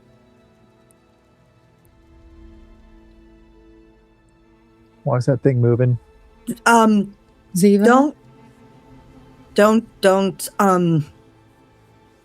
It gets up, it like struggles, it pulls its hand out of your hand, and it like crawls and gets itself to one knee, and then sort of like pulls itself up on the bed. And it, that's not supposed to happen. Oh no. So I I'm think gonna kind of help. I think this is obviously a less than normal death. So spinning Beulah. The guard behind you slams the door shut to block all view of what's going on, and then he's got his back to the door. What in bloody hell? I think they took the king's essence with them, maybe? But if we get it back, maybe we could just put it back? I don't know. This is... Oh, we need to get the Veil Warden. This is more than I know. If he has no essence, then why is he moving? I mean, undead move, and they aren't Ziva. supposed to do that either. But Ziva. This doesn't feel undead. I don't know. Ziva, get the Veil Warden. Go. Yes, I am gonna go try and bring the Veil Warden here. They should know. They should know what to do. I have an idea what to do. Would like to try to go. Dionne, you just help me keep the body contained. As you say that, Chevron, the headless body of the Monarch is like kind of smashing things that were on a nightstand. They fall and shatter on the ground. It just seems to be like walking, and then it moves over to a sitting chair and just sits down in the chair. And you can see the chest, almost as if it's breathing. The chest is like rapidly expanding and contracting. And Ziva, you are going to leave at this point.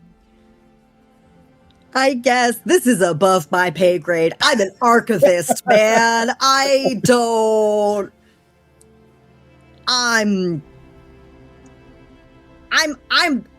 the librarian of the order. I don't know how to deal with this That's not fucking normal, Chevron. science No, experiment of the king's body.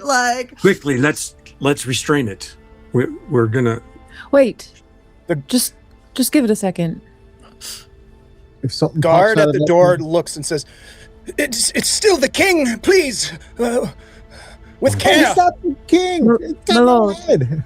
If you can hear me, give a thumbs up.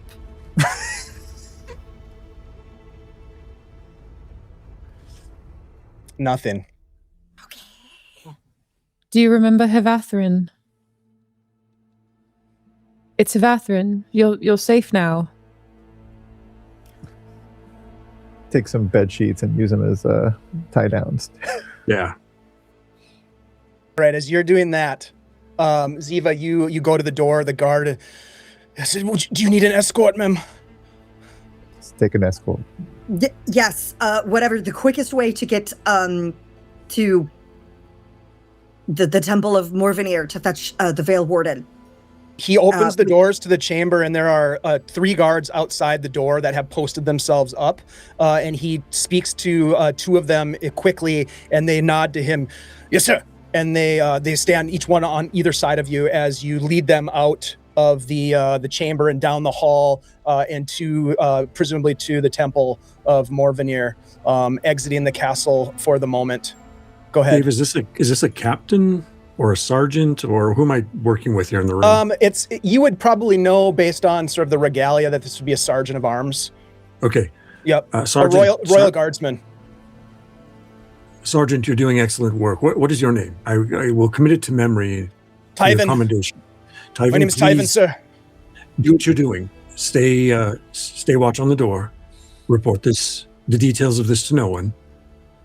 Sir, yes.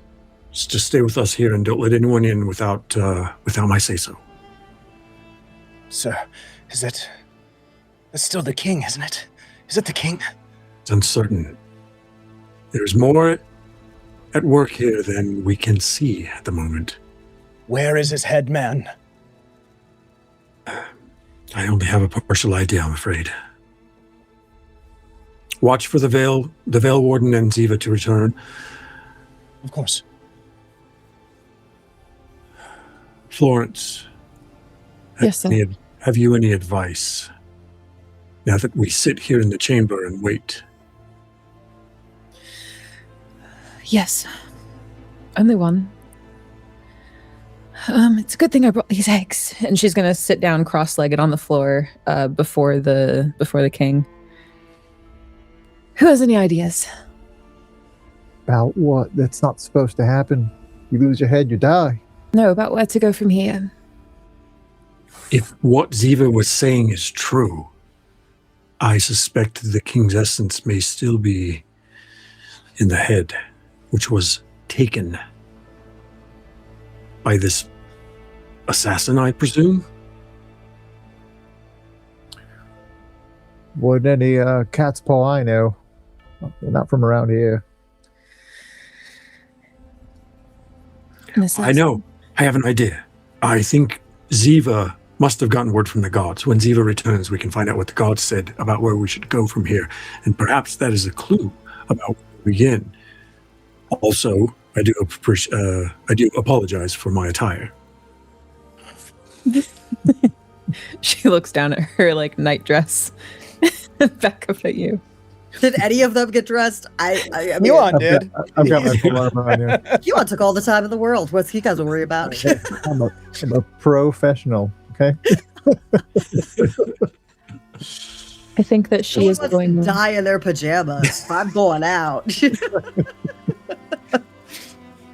She's going to from her like kind of, well, I guess she doesn't really have her stuff. She just has the eggs and she has tea light. So she's gonna look around for a spider. Is there a spider in this room? Ooh, that's a really good question. Give me a D6 roll. 1 through 3, there is, and 4, 5, 6. It's going to take you some time to find a spider in the king's bedroom. That's a 3. All right. Yeah, you find a spider crawling on the. You probably go out onto the balcony that overlooks the courtyard of the palace, and certainly there's some plants there, and you see a spider web that has been built up on the side of the castle wall, and there is indeed a spider at the center of the web. She's gonna like just take it with her fingers, and walking back inside, she puts it in her mouth and chews it and swallows it. Whew, to calm my nerves. Okay. And she sits cross-legged again, breaks all 3 eggs. She's gonna crush them up as best as she can, and then she's gonna put tea light on top of the eggshells that have been crushed up. She's gonna lay down on her belly and get eye level with them. Now, think really hard. Think really hard. Do we need to pursue this assassin and get the head of the king back? Or is it pointless to do that? Think really hard. And she's going to cast augury. Ooh, all right. Let's go ahead and get a casting roll. That is a tier 2, so 12 is your target. Okay, I have advantage. As a reminder, we're waiting for the council and for Ziva and the Veil Maiden, or the Veil Warden. Yeah, I was going to say, it's a good thing Ziva's not here to see this. Yeah. This did not go over well. Mm-hmm. I think she's just kind of been low-key assuming that Florence is... She just has like some superstitious tricks. Just like in an unconventional. I'm untrained. I'm not technically with the order, but like I'm such devout. Unorthodox. Like, this was so pure of heart.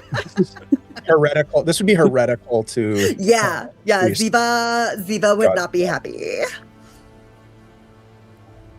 Grace, what did Florence get? That was an 18 on the die. Ooh, okay, so that's a success. So 20, dirty 20 total. All right. So the question that you're asking is what exactly? Do we need to be going after the head of the king and the assassin who took it? Or is that pointless for us to do?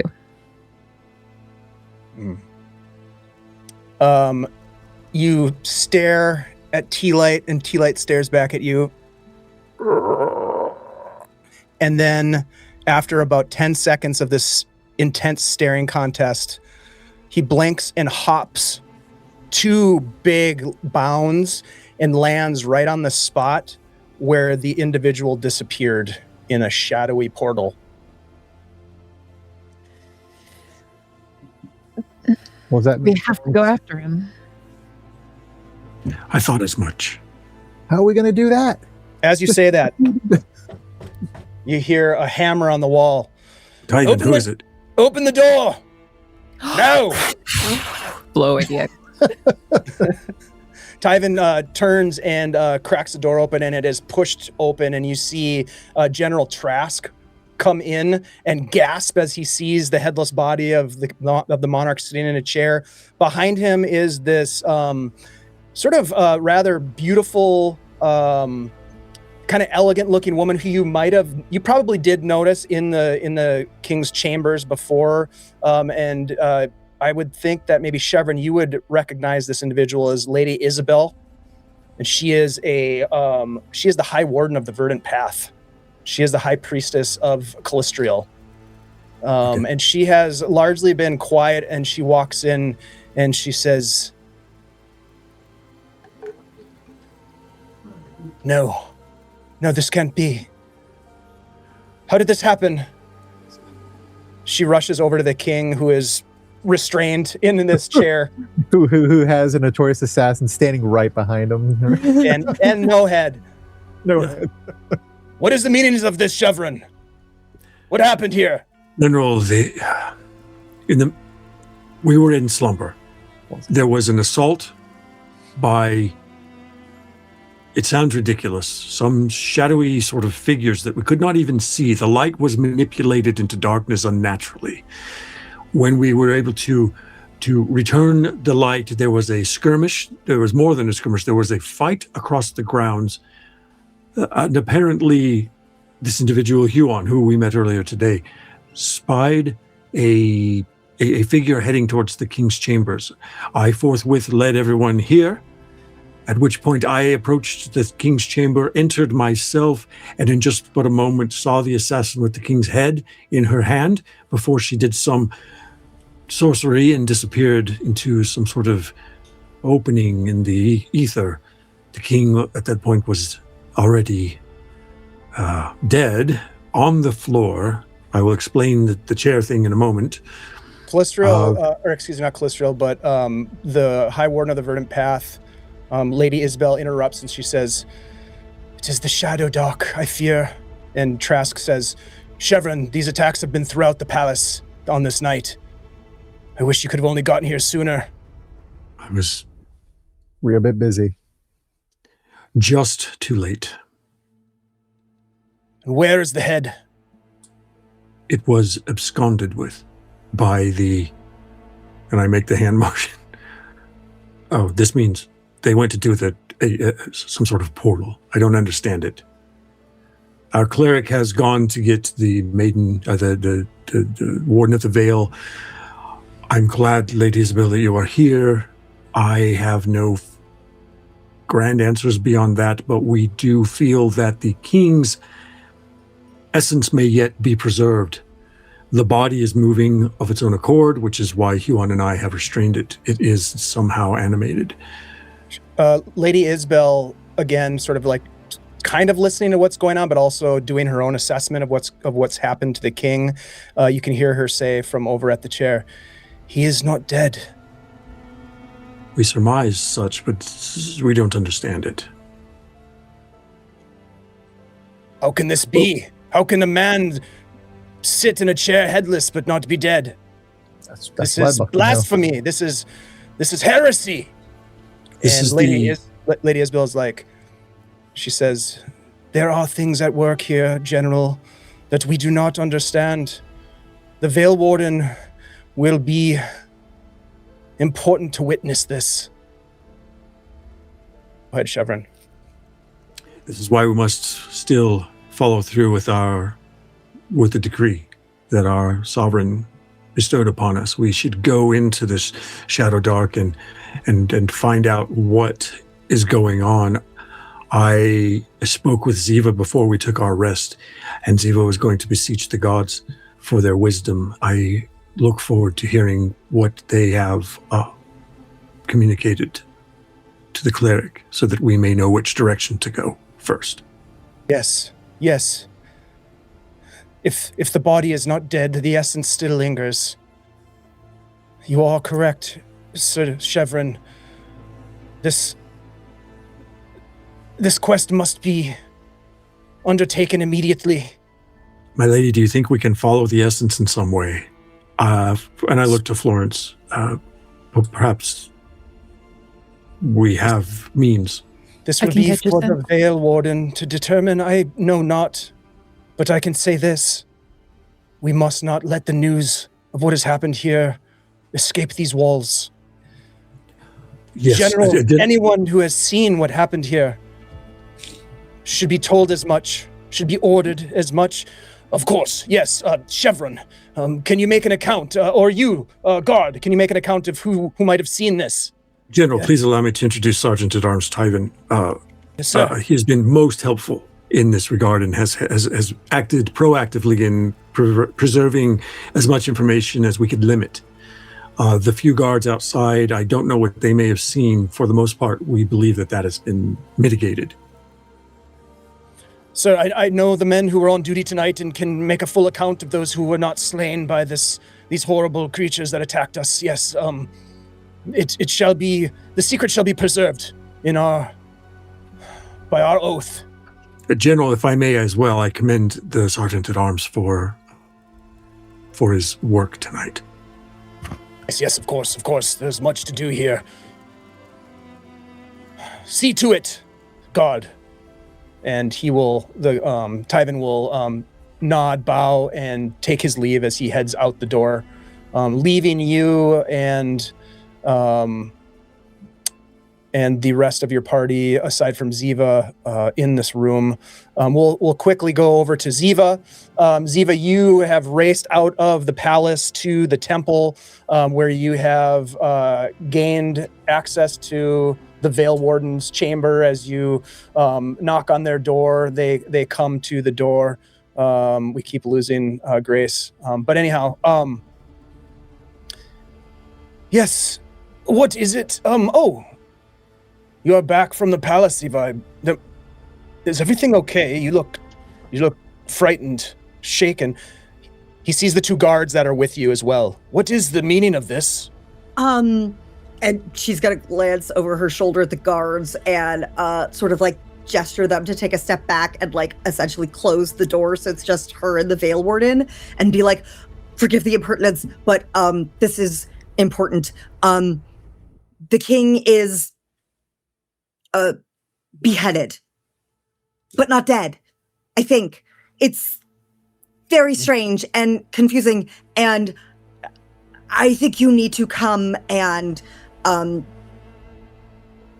understand his essence is missing. It's not gone. It's taken. Yes. Yes, I understand. Come, and he races we'll over and he grabs an overcoat that he pulls tight over his bedclothes and follows you alongside of you, asking you details of what happened as you sort of relate to him as much as you care to about the events of the night. As the two of you are flanked by the guards back to the palace. We'll jump back to the king's bedchamber. While we're waiting for Ziva to arrive, is there anything else that the four of you, so we've got Chevron, Huon, Florence, and then you've got Trask. Oh, and Lady Isabel are in the room right now.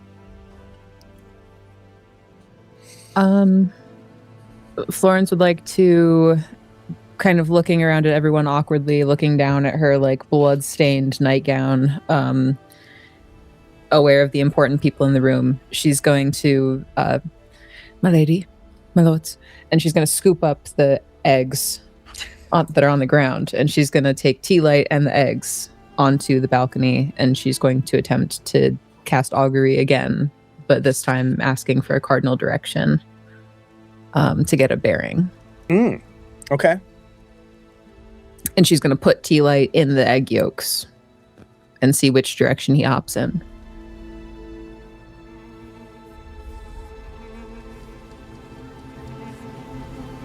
You can cast it until it fails, right? Currently. Okay.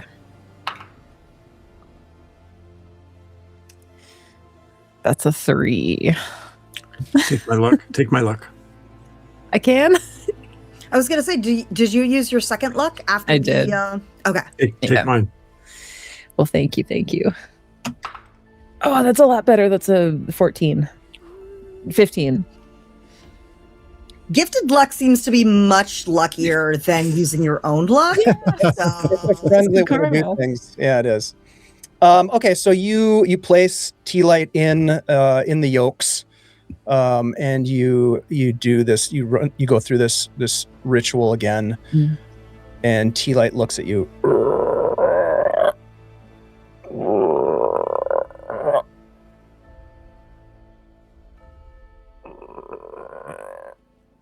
And doesn't move, just sits there in the yolks. Come on, The feeling that you get from this and the interpretation she that tastes you the yolk to gather, see what's wrong. it's not that it didn't work, but the interpretation is that whatever fate has in store for you, it is yours to decide. Ooh. Shit. Same. I would also, it's like, no, that's why I have gods, so I don't have to make these decisions. Come on. Yep. Back inside the room, Lady Isabel is pacing back and forth. This is heresy. This goes against everything. The balance is fully disrupted. I don't understand how this could be. This Shadowdark is twisting the very nature of our world. What else can you tell us of the Shadowdark so that we may go in as informed as possible upon our investigation? Sir Chevron, you have as much, if not more, first-hand experience of this as me. I have not experienced this at all or known more than what was told to us in the chambers of the king last night. Then my conclusion is that we are beset by a foreign kingdom, a foreign presence. This is beyond the covenant. This is beyond any sort of heretofore known threat. Mortal men cannot bend the will of the gods, though, Sir Chevron. Seems perhaps they can bend light and dark, however, General. What were these creatures that you fought that are now gone? I have come to understand they may have been, in fact, the dead returned. If my interpretation of the cleric's response was anything to judge by. Ghosts of some kind? Something similar. They were not difficult to dispatch in combat. However, I and my colleagues were blessed by the gods in our efforts. Blessed by the gods, yet here the headless king sits. What do you think of this, Cat's Claw? Well, I think someone should tend to this, and I sort of point to the wound, the last wound that I took, and say, I got this trying to get up to him. And I look sort of expectantly at, I assume she's a cleric. The Lady Isabel, the High Warden of the Verdant Path. Yeah. Yes, she is a little bit of a cleric, absolutely. She looks at you and says, of course, and she walks over and she places her hand on your wound. Much appreciated, milady. And successfully heals 4 points of your damage, closing the wound so that you're no longer bleeding out. I think my nightgown is stuck to mine. You're wounded as well. Please, step it's forward. minor. And what of the lady. peasant woman? Sorry, Florence, are you injured? Quite, my lady. She'll go through the process of healing the three of you back to your full hit points, as she is pretty good at what she does. As she does that, I'm talking to the general, and I say, so General Trask, you see they do have means by which they can wound the flesh. So it's not an incredible surprise. I just fear that this attack was intended to usurp the final authority of the houses.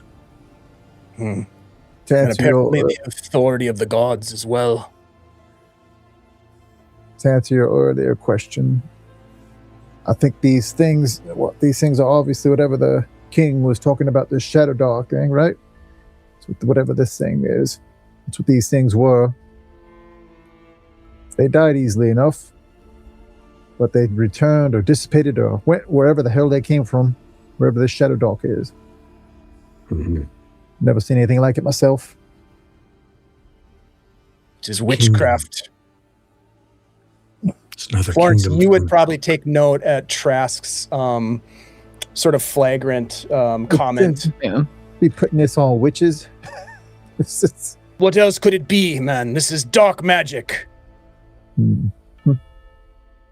necromancy. Indeed. And we all look at Florence. As she's walking trying back to in be- from the terrace. She walks back in from the terrace and is like, wait, what are you guys talking about? It's kind of like against the walls. Kind of like watching. Trying to be this small, interaction. trying to sort of Yeah. like not, yeah. She's Understood. a peasant in a room of important people, so she's kind of looking around. Some time passes while you are having these conversations and other conversations associated with some of these questions and discussions that are being had. And eventually Ziva returns with the Veil Warden and walks in, and he's greeted. They all these people greet each other, and he walks straight to the body.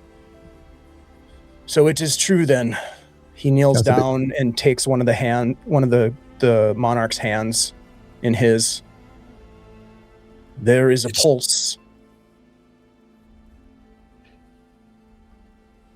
Has anyone tried to communicate with? Bit. But no response, my lord. Ziva, if you would. And he gestures for you to step forward. Of course. Forward. He takes from a small satchel candles and some herbs, and he lights the candles.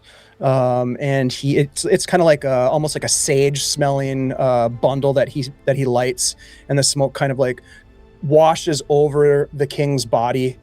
And he kneels down and gestures for you, Ziva, to also kneel beside him. We must implore the great Morvenir for guidance in this matter. Mhm. Pray with me. Everybody else kind of goes silent in the room while this is happening. Even Lady Isbel kind of steps back. This is not her ballywick here. She is more of a the priests of Callistriel are more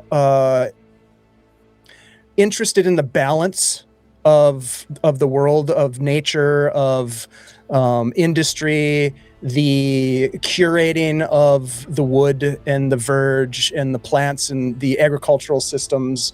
But balance is she's really focused on the imbalance that has occurred here, but she does not speak directly to Morvenir like the Veil Warden does. And so there's a ceremony that's rather esoteric that goes on at this point. And as it comes to a close, actually, I'll have Ziva. Why don't you go ahead and give me a wisdom roll? There's no specific DC here. Just roll the die and add your wisdom to it. Fingers crossed this die doesn't betray me now. All right. Excellent. Here's a 16 total. Better than average. Ziva's a pretty smart girl. The Veil Warden, their eyes closed, they speak in sort of a low hushed tone. The king indeed lives, but not amongst us, not here in Nyssathra, but something beyond. Their essence is shrouded in darkness, but I can sense that it is still there, hovering about the edges.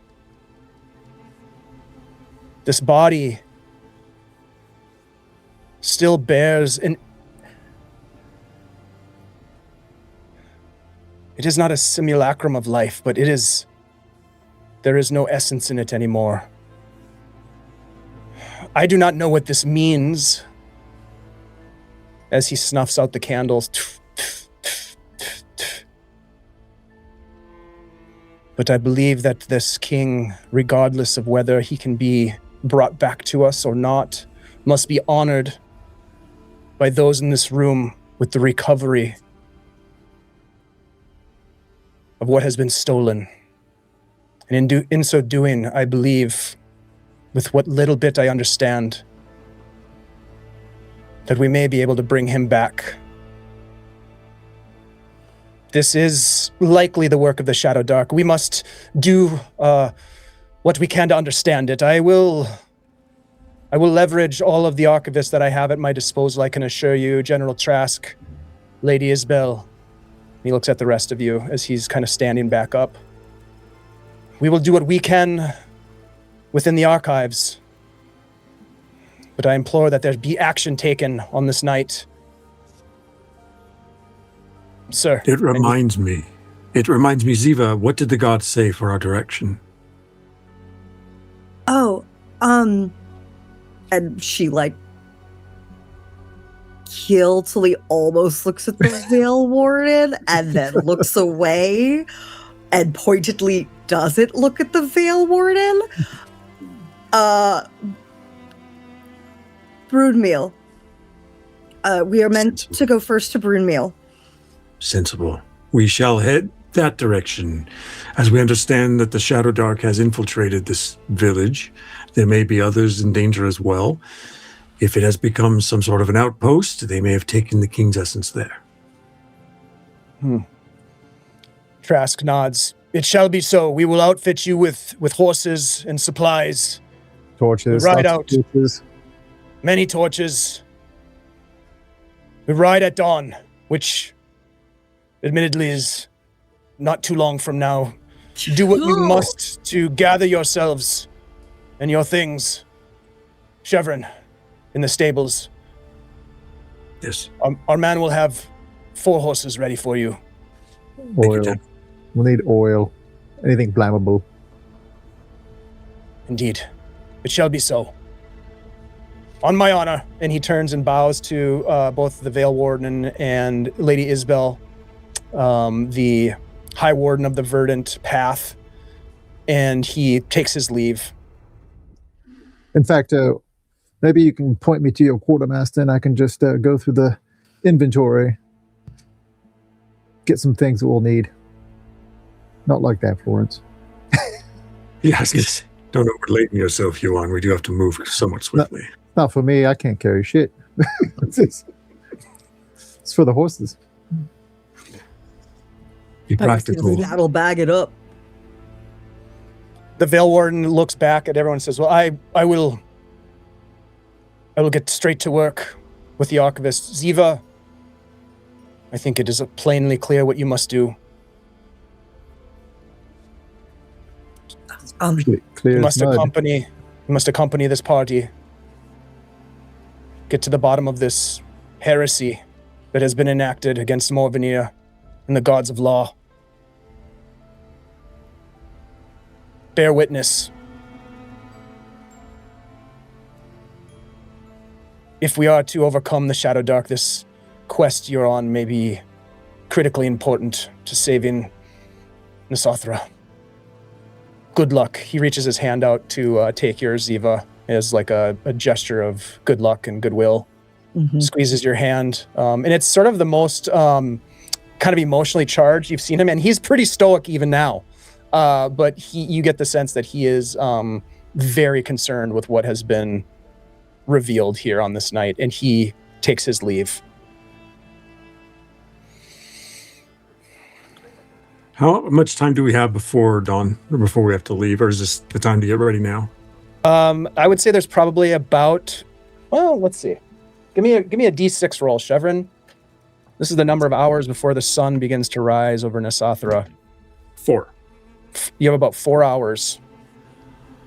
I think we should probably try to rest a little longer, refresh, make sure your wounds are healed, and then we meet at the livery just before sunrise. Agreed?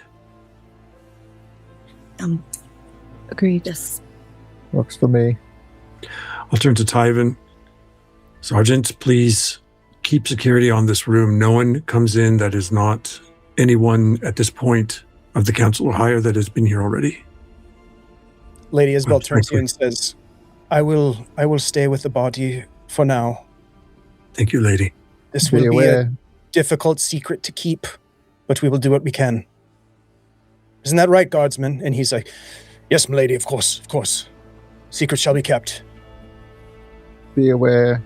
Those things come and go in a manner I've never seen before. I'm a second story man, you know, and I don't know how they got in my room It's true. They got out as and well. got out. Mm-hmm. Some sort of magic, I would imagine. Yes, sir. We've called to arm the rest of the guards. The royal guards have been mobilized, all of them. Lady Isabel nods at your warning, Huon, and she walks towards you. Sure, you She's have extra about forces. she's about a foot taller than you. She's got this shock of silver in her hair, and she has these kind of really deep green velvet cloak. This cloak over her clothing, and she says, "Your warning is well taken. I do believe that what has been stolen from us on this night was the quarry that these creatures sought. But we will keep vigil." Keep a flame handy, lady. A flame Indeed. of 20. At this point, the four of you leave the king's chambers and head towards your. Go ahead, Florence. Sorry, just really quick before we leave. Florence would try to just really quick with the Lady Isabel. Pardon me, I'm sorry. Do you know anything about a person named Havathrin? Havathrin. I'm afraid I don't. Do you know the context? Where is this person from? I know nothing. The king thought that I was her. Spoke of visions. Knew that he was going to die soon. And you are not her. No, my lady. Then who are you? No one.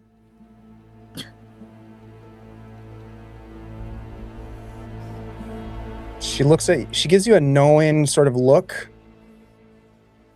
And she says the name one last time before you turn to leave. Havathrin. You are Havathrin. And with that, the four of you leave the chambers, and we keep losing Grace, sadly. But you guys leave the chambers and head to your various rooms to gather together what rest or supplies you might. And on the minutes, perhaps before the rising sun, you find yourselves gathering supplies at the livery. The stableman Sully, who you know well, Chevron, has horses that are readied. He looks very tired, deep bags under his eyes, and he a brow with sweat upon it as he is loading saddlebags with supplies and whatnot. Trask shows up with a bundle of torches and oil. You're going to be limited on how much you can carry, but he has also the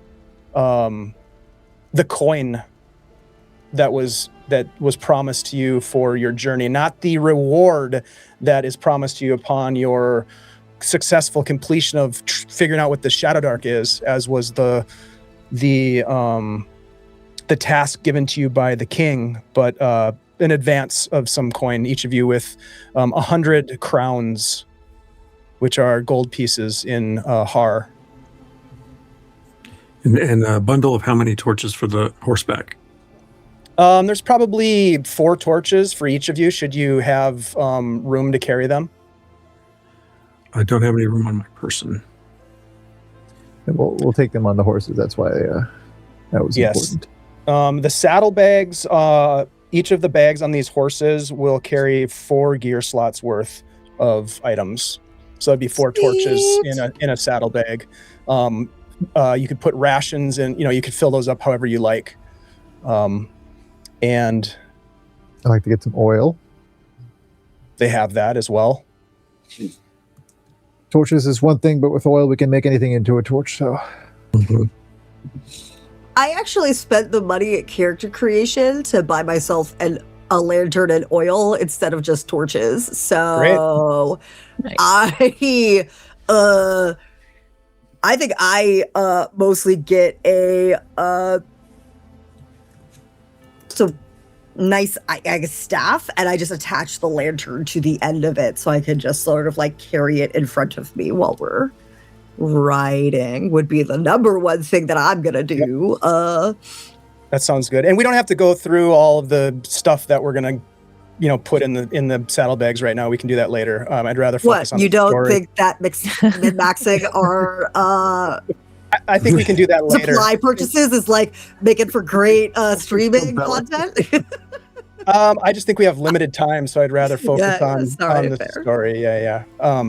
So you gather the things together that they have for you, and you imagine you ride out of Har as the sun is rising over a kingdom that has. Well, I was going to say has no king, but has a partial king, perhaps, and not the part that makes the good decisions for the people, sadly. So yes, you ride out of Har. it's only mostly dead. He's only mostly dead. The road north from Har climbs steadily, and it lifts you out of the city's shadow and into open country. The land, as you're riding hard out of the city, transitions from sort of this almost Dickens-like urban sprawl of tenements and smoke that chokes out the air within the lower portions of the city, and transitions into a bit of a scrub-like grassland. Wind combed and bare, and you can see it's broken by the occasional oak, like a gnarled sort of stunted oak tree, or dogwoods that are sort of growing along these drainages or like shallow ravines. Most of this country, although it's on a slope to the north, is somewhat open and flat, so you can see at great distance as you're riding forward. Along the way, you can see there's like old irrigation ditches that cut through the earth. A lot of this around here in the Vales of Har specifically had been at one point pretty fertile fields and agricultural parts of Har, and had supported a lot of the growth that happened over the centuries of the Second Age. Now sort of abandoned, crumbled. There's weathered stumps that sort of dot these fields. Any of you? Well, I think Ziva, I think you would probably know this because of your background as an archivist and scholar. But this area out here at one point, and actually, let me bring up I will bring up the map here so we can do this. But a lot of this area was an extension of the Darkwood Forest north of Har. Let me bring that up here for folks to check out. So you're riding north out of Har along this trail here towards Carrion Keep, and a lot of this area in here, the Darkwood Forest, which is off to the west, kind of came across this whole Nephalon crater area to the north, and then out into almost to where Har is right now would have been part of the Darkwood Forest. Most of it in the area of Har chopped down to make room for agriculture and that sort of thing, tamed as it were during the Second Age. But now stands fallow and barren. I put these markers on the map as well, just to remind us of where the Shadowdark has been reported from. So we have the Talaweep March to the north, the Nephalon Crater itself. Over here in the Darkwood Forest is the Midnight Grove, and then the mines of Glavoon up here near Bruin Mill, right up in this area here. So you're riding out, again, this vast landscape ahead of you. And you can see that there are people going about their business, some scattered travelers on the road that sort of make way as I imagine you're kind of riding out hard, at least at the beginning of the journey. It's going to take you estimate that it would take you possibly a little over a day to ride to Bruin Mill. And some of you may know this well, this journey, this road. It does pass by Carrion Keep itself. And I would like us to do one of the things that I love about Shadowdark, and that is to roll for a random encounter. Because Shadowdark is filthy with random encounters that can really muck things up. And I want to acknowledge that and embrace that a little bit. Anyways, so as we're traveling, I would like, let's say, Florence, if you could give me a D6 roll as you are riding north out of Har. As we approach Carrion Keep, whoever's riding nearby, I just say, I have such strange memories of the keep, but I don't believe they are mine.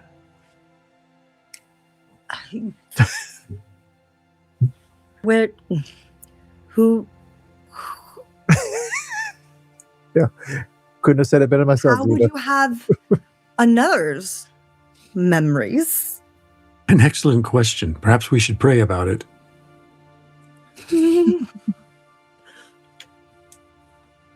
Florence snickers. Florence, what did you roll for your D6 roll? Another 3. I've been very consistent with my okay. 3s. You're using some weighted dice over there. We will not have a random encounter, but you do continue on, and indeed, as you travel, at this point, you're probably slowed down the horses. You can't just drive horses as fast as they can go without damaging the horses.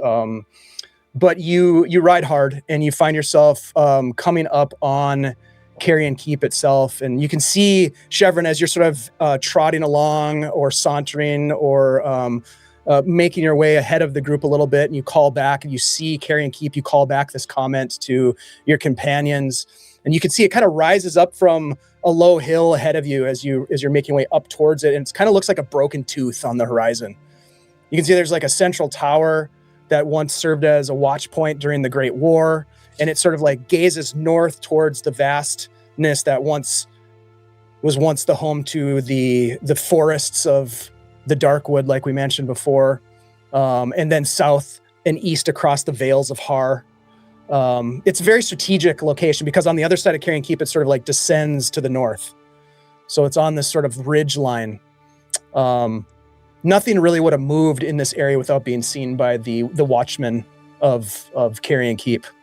But now it's just a little more than a ruin. You can see there's an outer curtain wall as you come closer to it. Most of it's collapsed into scree and thorn. There's a gatehouse that sort of sits at a sort of an unnatural angle, as if one good shove could probably send it crashing down upon some unlucky passerby. The portcullis is there. It's all rusted and jammed like a skew halfway down. Its rusted teeth are sort of frozen in descent. And you can should happen here. Thing that you notice as well is that there are these blackened stains, almost like scorch marks, that are around the gate itself. And in places, it looks like the curtain wall was cut by something sharp. Not that it broke and fell away all jagged, but that there was a clean cut across. And you think to yourself, what could have done something like that? This was part of the Great War. It was a central strategic point in this area. I know partly from my education, but there was some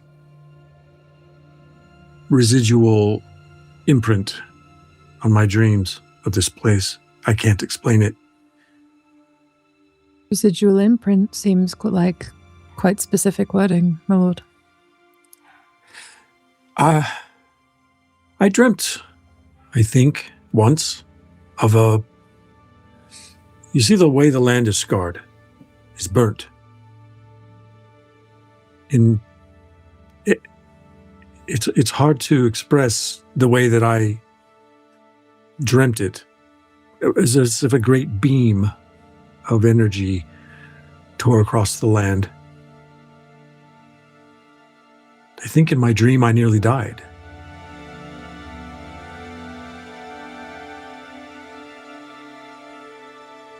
Maybe it was your past life. You believe any of that sort of thing? Don't think. Well, I haven't given much thought of it that way. Or maybe residual imprint was the name of the whiskey you were drinking that night. That could have been. I think the idea of a past life would be something very dangerous. A dangerous comment. I'm a dangerous guy. Well, I'm speaking specifically to Ziva's sensibilities in terms of her understanding of how life and death work. We don't get second chances. And I don't know what Korghast's notions would be there. You know, it seems that there is not up to him because Morvenir handles life and death. So, no. I mean, they are all. I do defer, Ziva. They all are part of that pantheon. So it's not like they would have different understandings of the law. That is part of the pantheon's. What's the word I'm looking for? Dogma. They would the same thing. They would all the people who would worship Korghast or have Korghast as their patron would also worship the death god, the god of death, Morvenir. It's not like a one or the other kind of system, if you will. So Ziva, how's that work then? Do I have good favor with the god of the dead, having sent quite a few his way? They are all Morvenir would have collected at the time that he deemed appropriate anyway. You were but the instrument of his will. Would you thank the knife that you used to cut a man's life? Every night. and I unsheath Beulah back in my sheath. She's done right by me. As long as you continue to do right by Morvenir, then perhaps he will grant you some small favor, but... Right, that's what I like to hear. We are all here to do what we can to enact the gods' will here on Earth. This is on Nyssathra. We are servants of their divine plan, their divine knowledge. That's good to know. It's good to know. If my insight deviates anything from Ziva, it's simply that Korghast goes through a great many more servants than most of the other gods. So they must come from somewhere. Perhaps that's this memory that you have that's not your own. Perhaps Korghast is sharing the memory of another faithful with you. It might be something that he wishes you to know. A reward. In order to do his will here, now. I could see that. That is very wise, Ziva.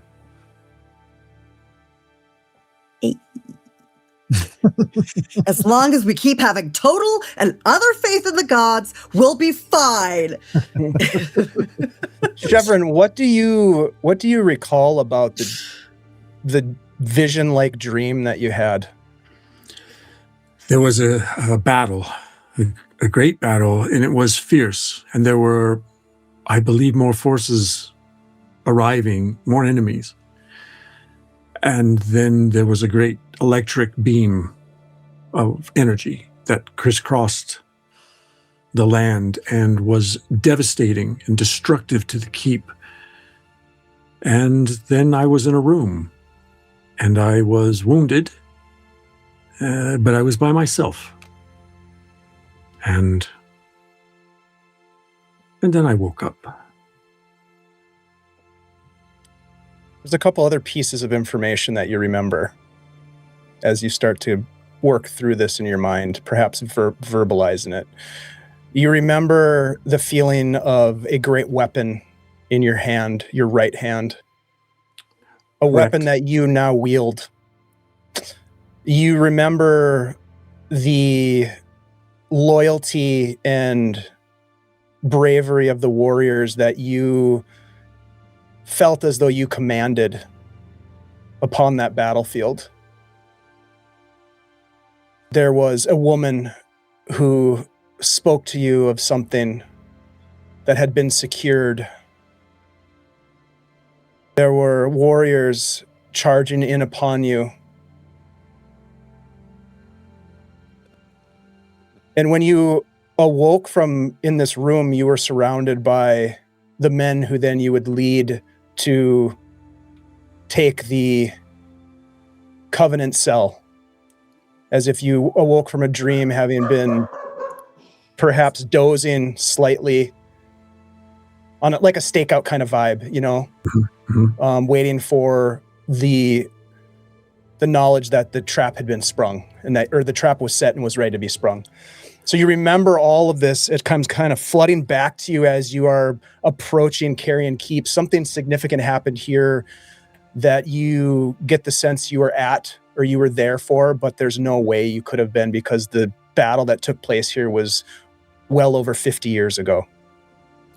As I recount that, I also lift, when I mention the Morning Star that was gifted to me by the king, and I lift it with my left hand and I cross it over to my right. And I say, in my dream or vision, I carried this in my right hand and wielded it thus. But I'm not right-handed. Strange. Do you remember any specifics about what your body felt like? Age, gender, illnesses? No illnesses. I was strong. I'm strong. They called you sir? I had the knight's authority before I myself had been knighted, which has only happened, as you saw, within the past 2 days. So in some ways, it seems as if, as Huon says, I was me in the past, similar to me now, but also different, if that makes sense. The king said that this weapon, and I lift it again with my left hand, was his father's for him. If I remember that right. Yeah, and the other thing that comes back to you, you remember that in this vision, not only were you called sir, but you were called sire. So, all in all, it seems perhaps the flight of ego that I may have imagined in some sort of dream state that I was the king myself. I honestly don't know what would have inspired such a seemingly realistic rumination. But as we approach the keep here now, and I see it before me, it seems uncannily familiar. There are dreams, and there are ruminations, as you put it. It's good to know the difference. It seems you do. As we approach, now my eyes are locked on the ruins. I feel there's something still residing within the keep. Something overlooked in these decades since. You're saying you want to go in there? Perhaps it'd be worth a look. Is this really the right time for idle curiosity? Idle, madam. I do nothing idly. kind of nudge Florence. Those two. Those two. If you wish to ride on, I am sure I could catch up. And he was never seen again. No, Shevrin, that's not how your story ends. Let's go. Come on. We'll hit it on the way back. I formally look at Florence. What do you say? Do I trust my visions and intuition?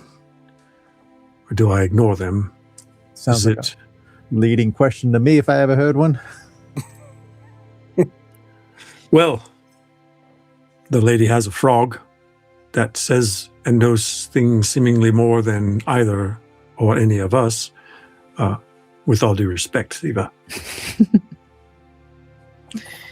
He is quite wise and worthy of his own degree of respect. Trust your intuition always. I have a feeling that regardless of the path that we take, the things that we need to find will find us. But this, I look back at the keeper again. This seems prescient. It is now, or it will be lost behind. And we could use all the help that we can get. The fucking place is called Carrion Keep. Still good come from there. And let us see what carrions still pick at the rind. She'll kind of spur her horse up and kind of go off like faster. Toward it. Yeah, she's eager now. Oh shit! No. Could Ziva, since I was an archivist, could I do a roll to see if I have any what is written historical knowledge that lines up with this description of this vision that Chevron has been describing? Because I feel like that's the sort of thing one would normally consider notable as far as like activities happen in a war goes. So yeah, I mean, so a couple things I would say in response to that is that it's established that this is a site of a great battle, and presumably there were many who died here, and the realm and chronicling of death is something that is of your order's purview. There is the common knowledge that people have of things that happened 50, 60 years ago. Yeah. And in their current plight of surviving a desolate time. Yeah. And then there are the histories that have been recorded in the archives, which you would have access to. And energy weapon vibe is really the thing that stands out as. Yes. Beyond. Here's what we'll do. Give me an intelligence check. I'm not going to give you a specific difficulty to be successful. You're going to get something from this because you're an archivist. Cool. The higher you roll, the more information you will gather.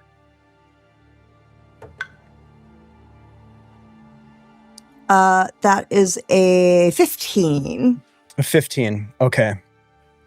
I was a very good librarian, guys. Well, and that background that you have as a scholar helps you in this because it helps to sort of lower what those thresholds are for that information. So what you recall and what you piece together, given Chevron's description of this vision / dream that he had, with the knowledge that there was a great battle here, you know from the histories of Har that the monarch Roland, the father of Wilfred, the headless monarch now, died at Carrion Keep in an epic battle in which the keep was destroyed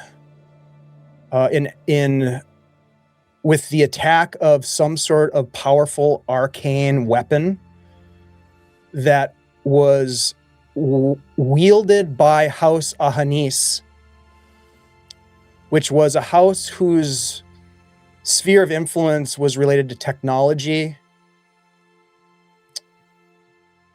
And they also had the floating city of Nephalon, which is the namesake of the crater that now sits to the north of Carrion Keep, where and others would know, this is not the information that you're gathering, but from the known history that city, this air city, crashed in a battle after the Carrion Keep battle. So the Battle of Carrion Keep happened, and then sometime later, that city in the sky crashed, and that's what Nephalon. It was the city of Nephalon, and now it's Nephalon Crater.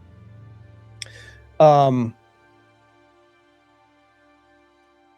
will say also that you pull from your memories of your studies that it was said that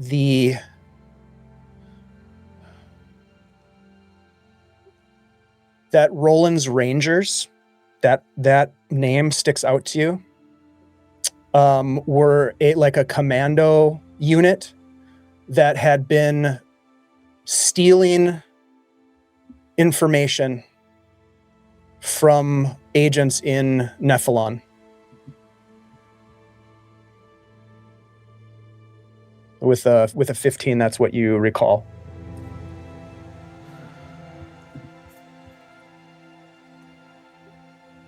Okay, well, it appears we are going to investigate the keep, so maybe we can at least keep an eye out for something helpful in our current quest. So, things related to the floating city, and that will be part of the later places we visit. So I guess if we can find something related to that, it won't be for nothing. So very well, if we can find something there. But Looks like Florence is way ahead of you. Yeah, Chevron's behind. Come on.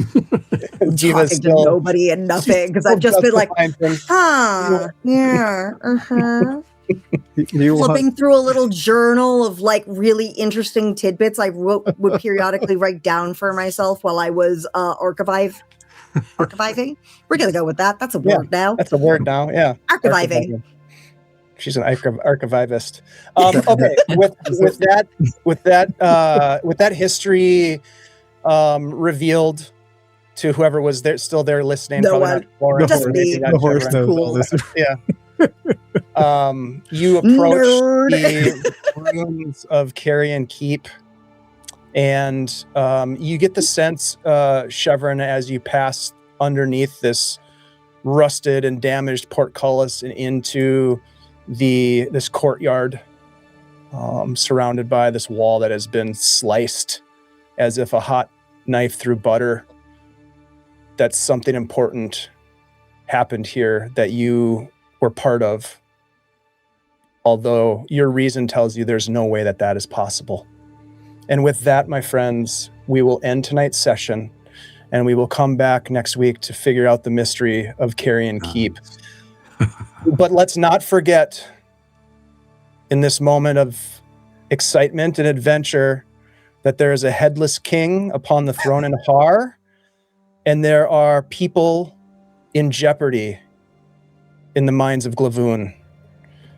And so we'll return to the story next week, friends. Thank you so much. That was freaking great. That was so much fun.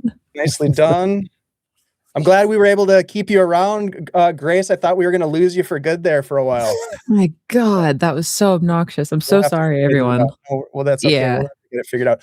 You guys, thank you so much. That was super fun. I hope that you guys enjoyed that. We got to see some combat and kind of figure out some of the things that we might be up against going forward with this campaign. And our archivist was archiving like a badass, which is so cool. Let's go around the table and say our goodbyes and all that good stuff. And let's go ahead and start with you, Rouge. Thank you so much for. I'm just going to say you are embodying the dogma of Morvenir so well. I love what you're doing with it. Yeah. It makes me so freaking happy. Thank you. It's that Catholic upbringing. It finally paid off. It finally paid all off. If all that nothing guilt and else, shame. Yeah. so much guilt, so much shame. I'm so glad I'm able to bring it to do something useful. So Oh my god. Thank you. No. You're doing great. I'm having a great time, and everything you have also supplied me with as far as the lore and the building up of the religion has just been great to build on. But yes, so hi, I'm Rouge. I have been playing Ziva Jaril this evening, our super religious archivist, and you can't find me anywhere else because I don't do much online these days, but you can find things I used to do if you would like to go check out my old adult comedy a cappella band, the Misbehaving Maidens, who you can find our music to stream pretty much anywhere still. And then also, I have previously done most of my gaming adventures over on Live from the Apocalypse. So if you check out their archive YouTube videos, or they do have a podcast, Cryptid Community College, which I am also one of the players in. And that's pretty much what else I've done of note in this sort of realm. So that's it for me. Rouge, is it okay if I post the link to Pillow Talk for people to go check out? Absolutely. Okay.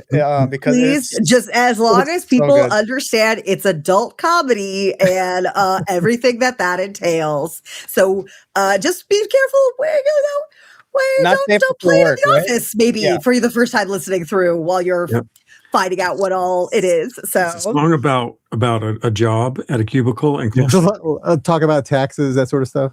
Yeah. Oh my god. Everyone's favorite pillow talk topic. It's so We're good. talking It's so about funny. filing your taxes. Something was getting filed. I know that. All right. Well, Rouge, thank you so much for being here. Let's jump over next to Grace. Grace, thank you so much for doing the creepy, fun stuff with Florence. I love it. I love everything. It's so good. Thank you so much. I love all of this party. I love everyone else. Like, just all the characters that are here are so awesome. I feel like it gives me a lot of like places to kind of like latch on and like climb up towards narrative. I'm very excited about it. Super happy to be here. Very excited. Can I put a link in chat real quick? You should be able to. Yeah. If not, I may have. Oh, yep. I can't. If you want to give it to me, I'll quickly put it in there. Just put it in the Sure. in the video I'll toss it ninja. in Discord. This is just for the adventurers spellbook. Gotcha. Yes, I will grab because that. this is our big thing right now. It's the big thing. It's a big thing. It's huge. Oh my god! It's eating the townspeople. That's a great idea. History shows again and again how history points out the folly of man. There we go. But hey, lovely to be here. Wish we were playing all night. I'm gonna hate it until next Tuesday. Prepared to have a terrible time until next week. Just waiting. Oh no. This is awesome. This is a great game. Very happy to be part of it. I'm glad and I'll you have are my part of it. shit figured out next time. Yeah, get your shit figured out, man. No, you're good. But yes, I was getting worried about you that something was happening in Michigan. I'm glad you're back. And glad you're here, Grace. Thank you so much for bringing your creativity here. Let's jump next over to Dungeon Mr. Ty. Hey everybody. Dungeon Mr. Ty, Adventure Slaying Productions. My company creates a New of Arden Fortunes D4 system.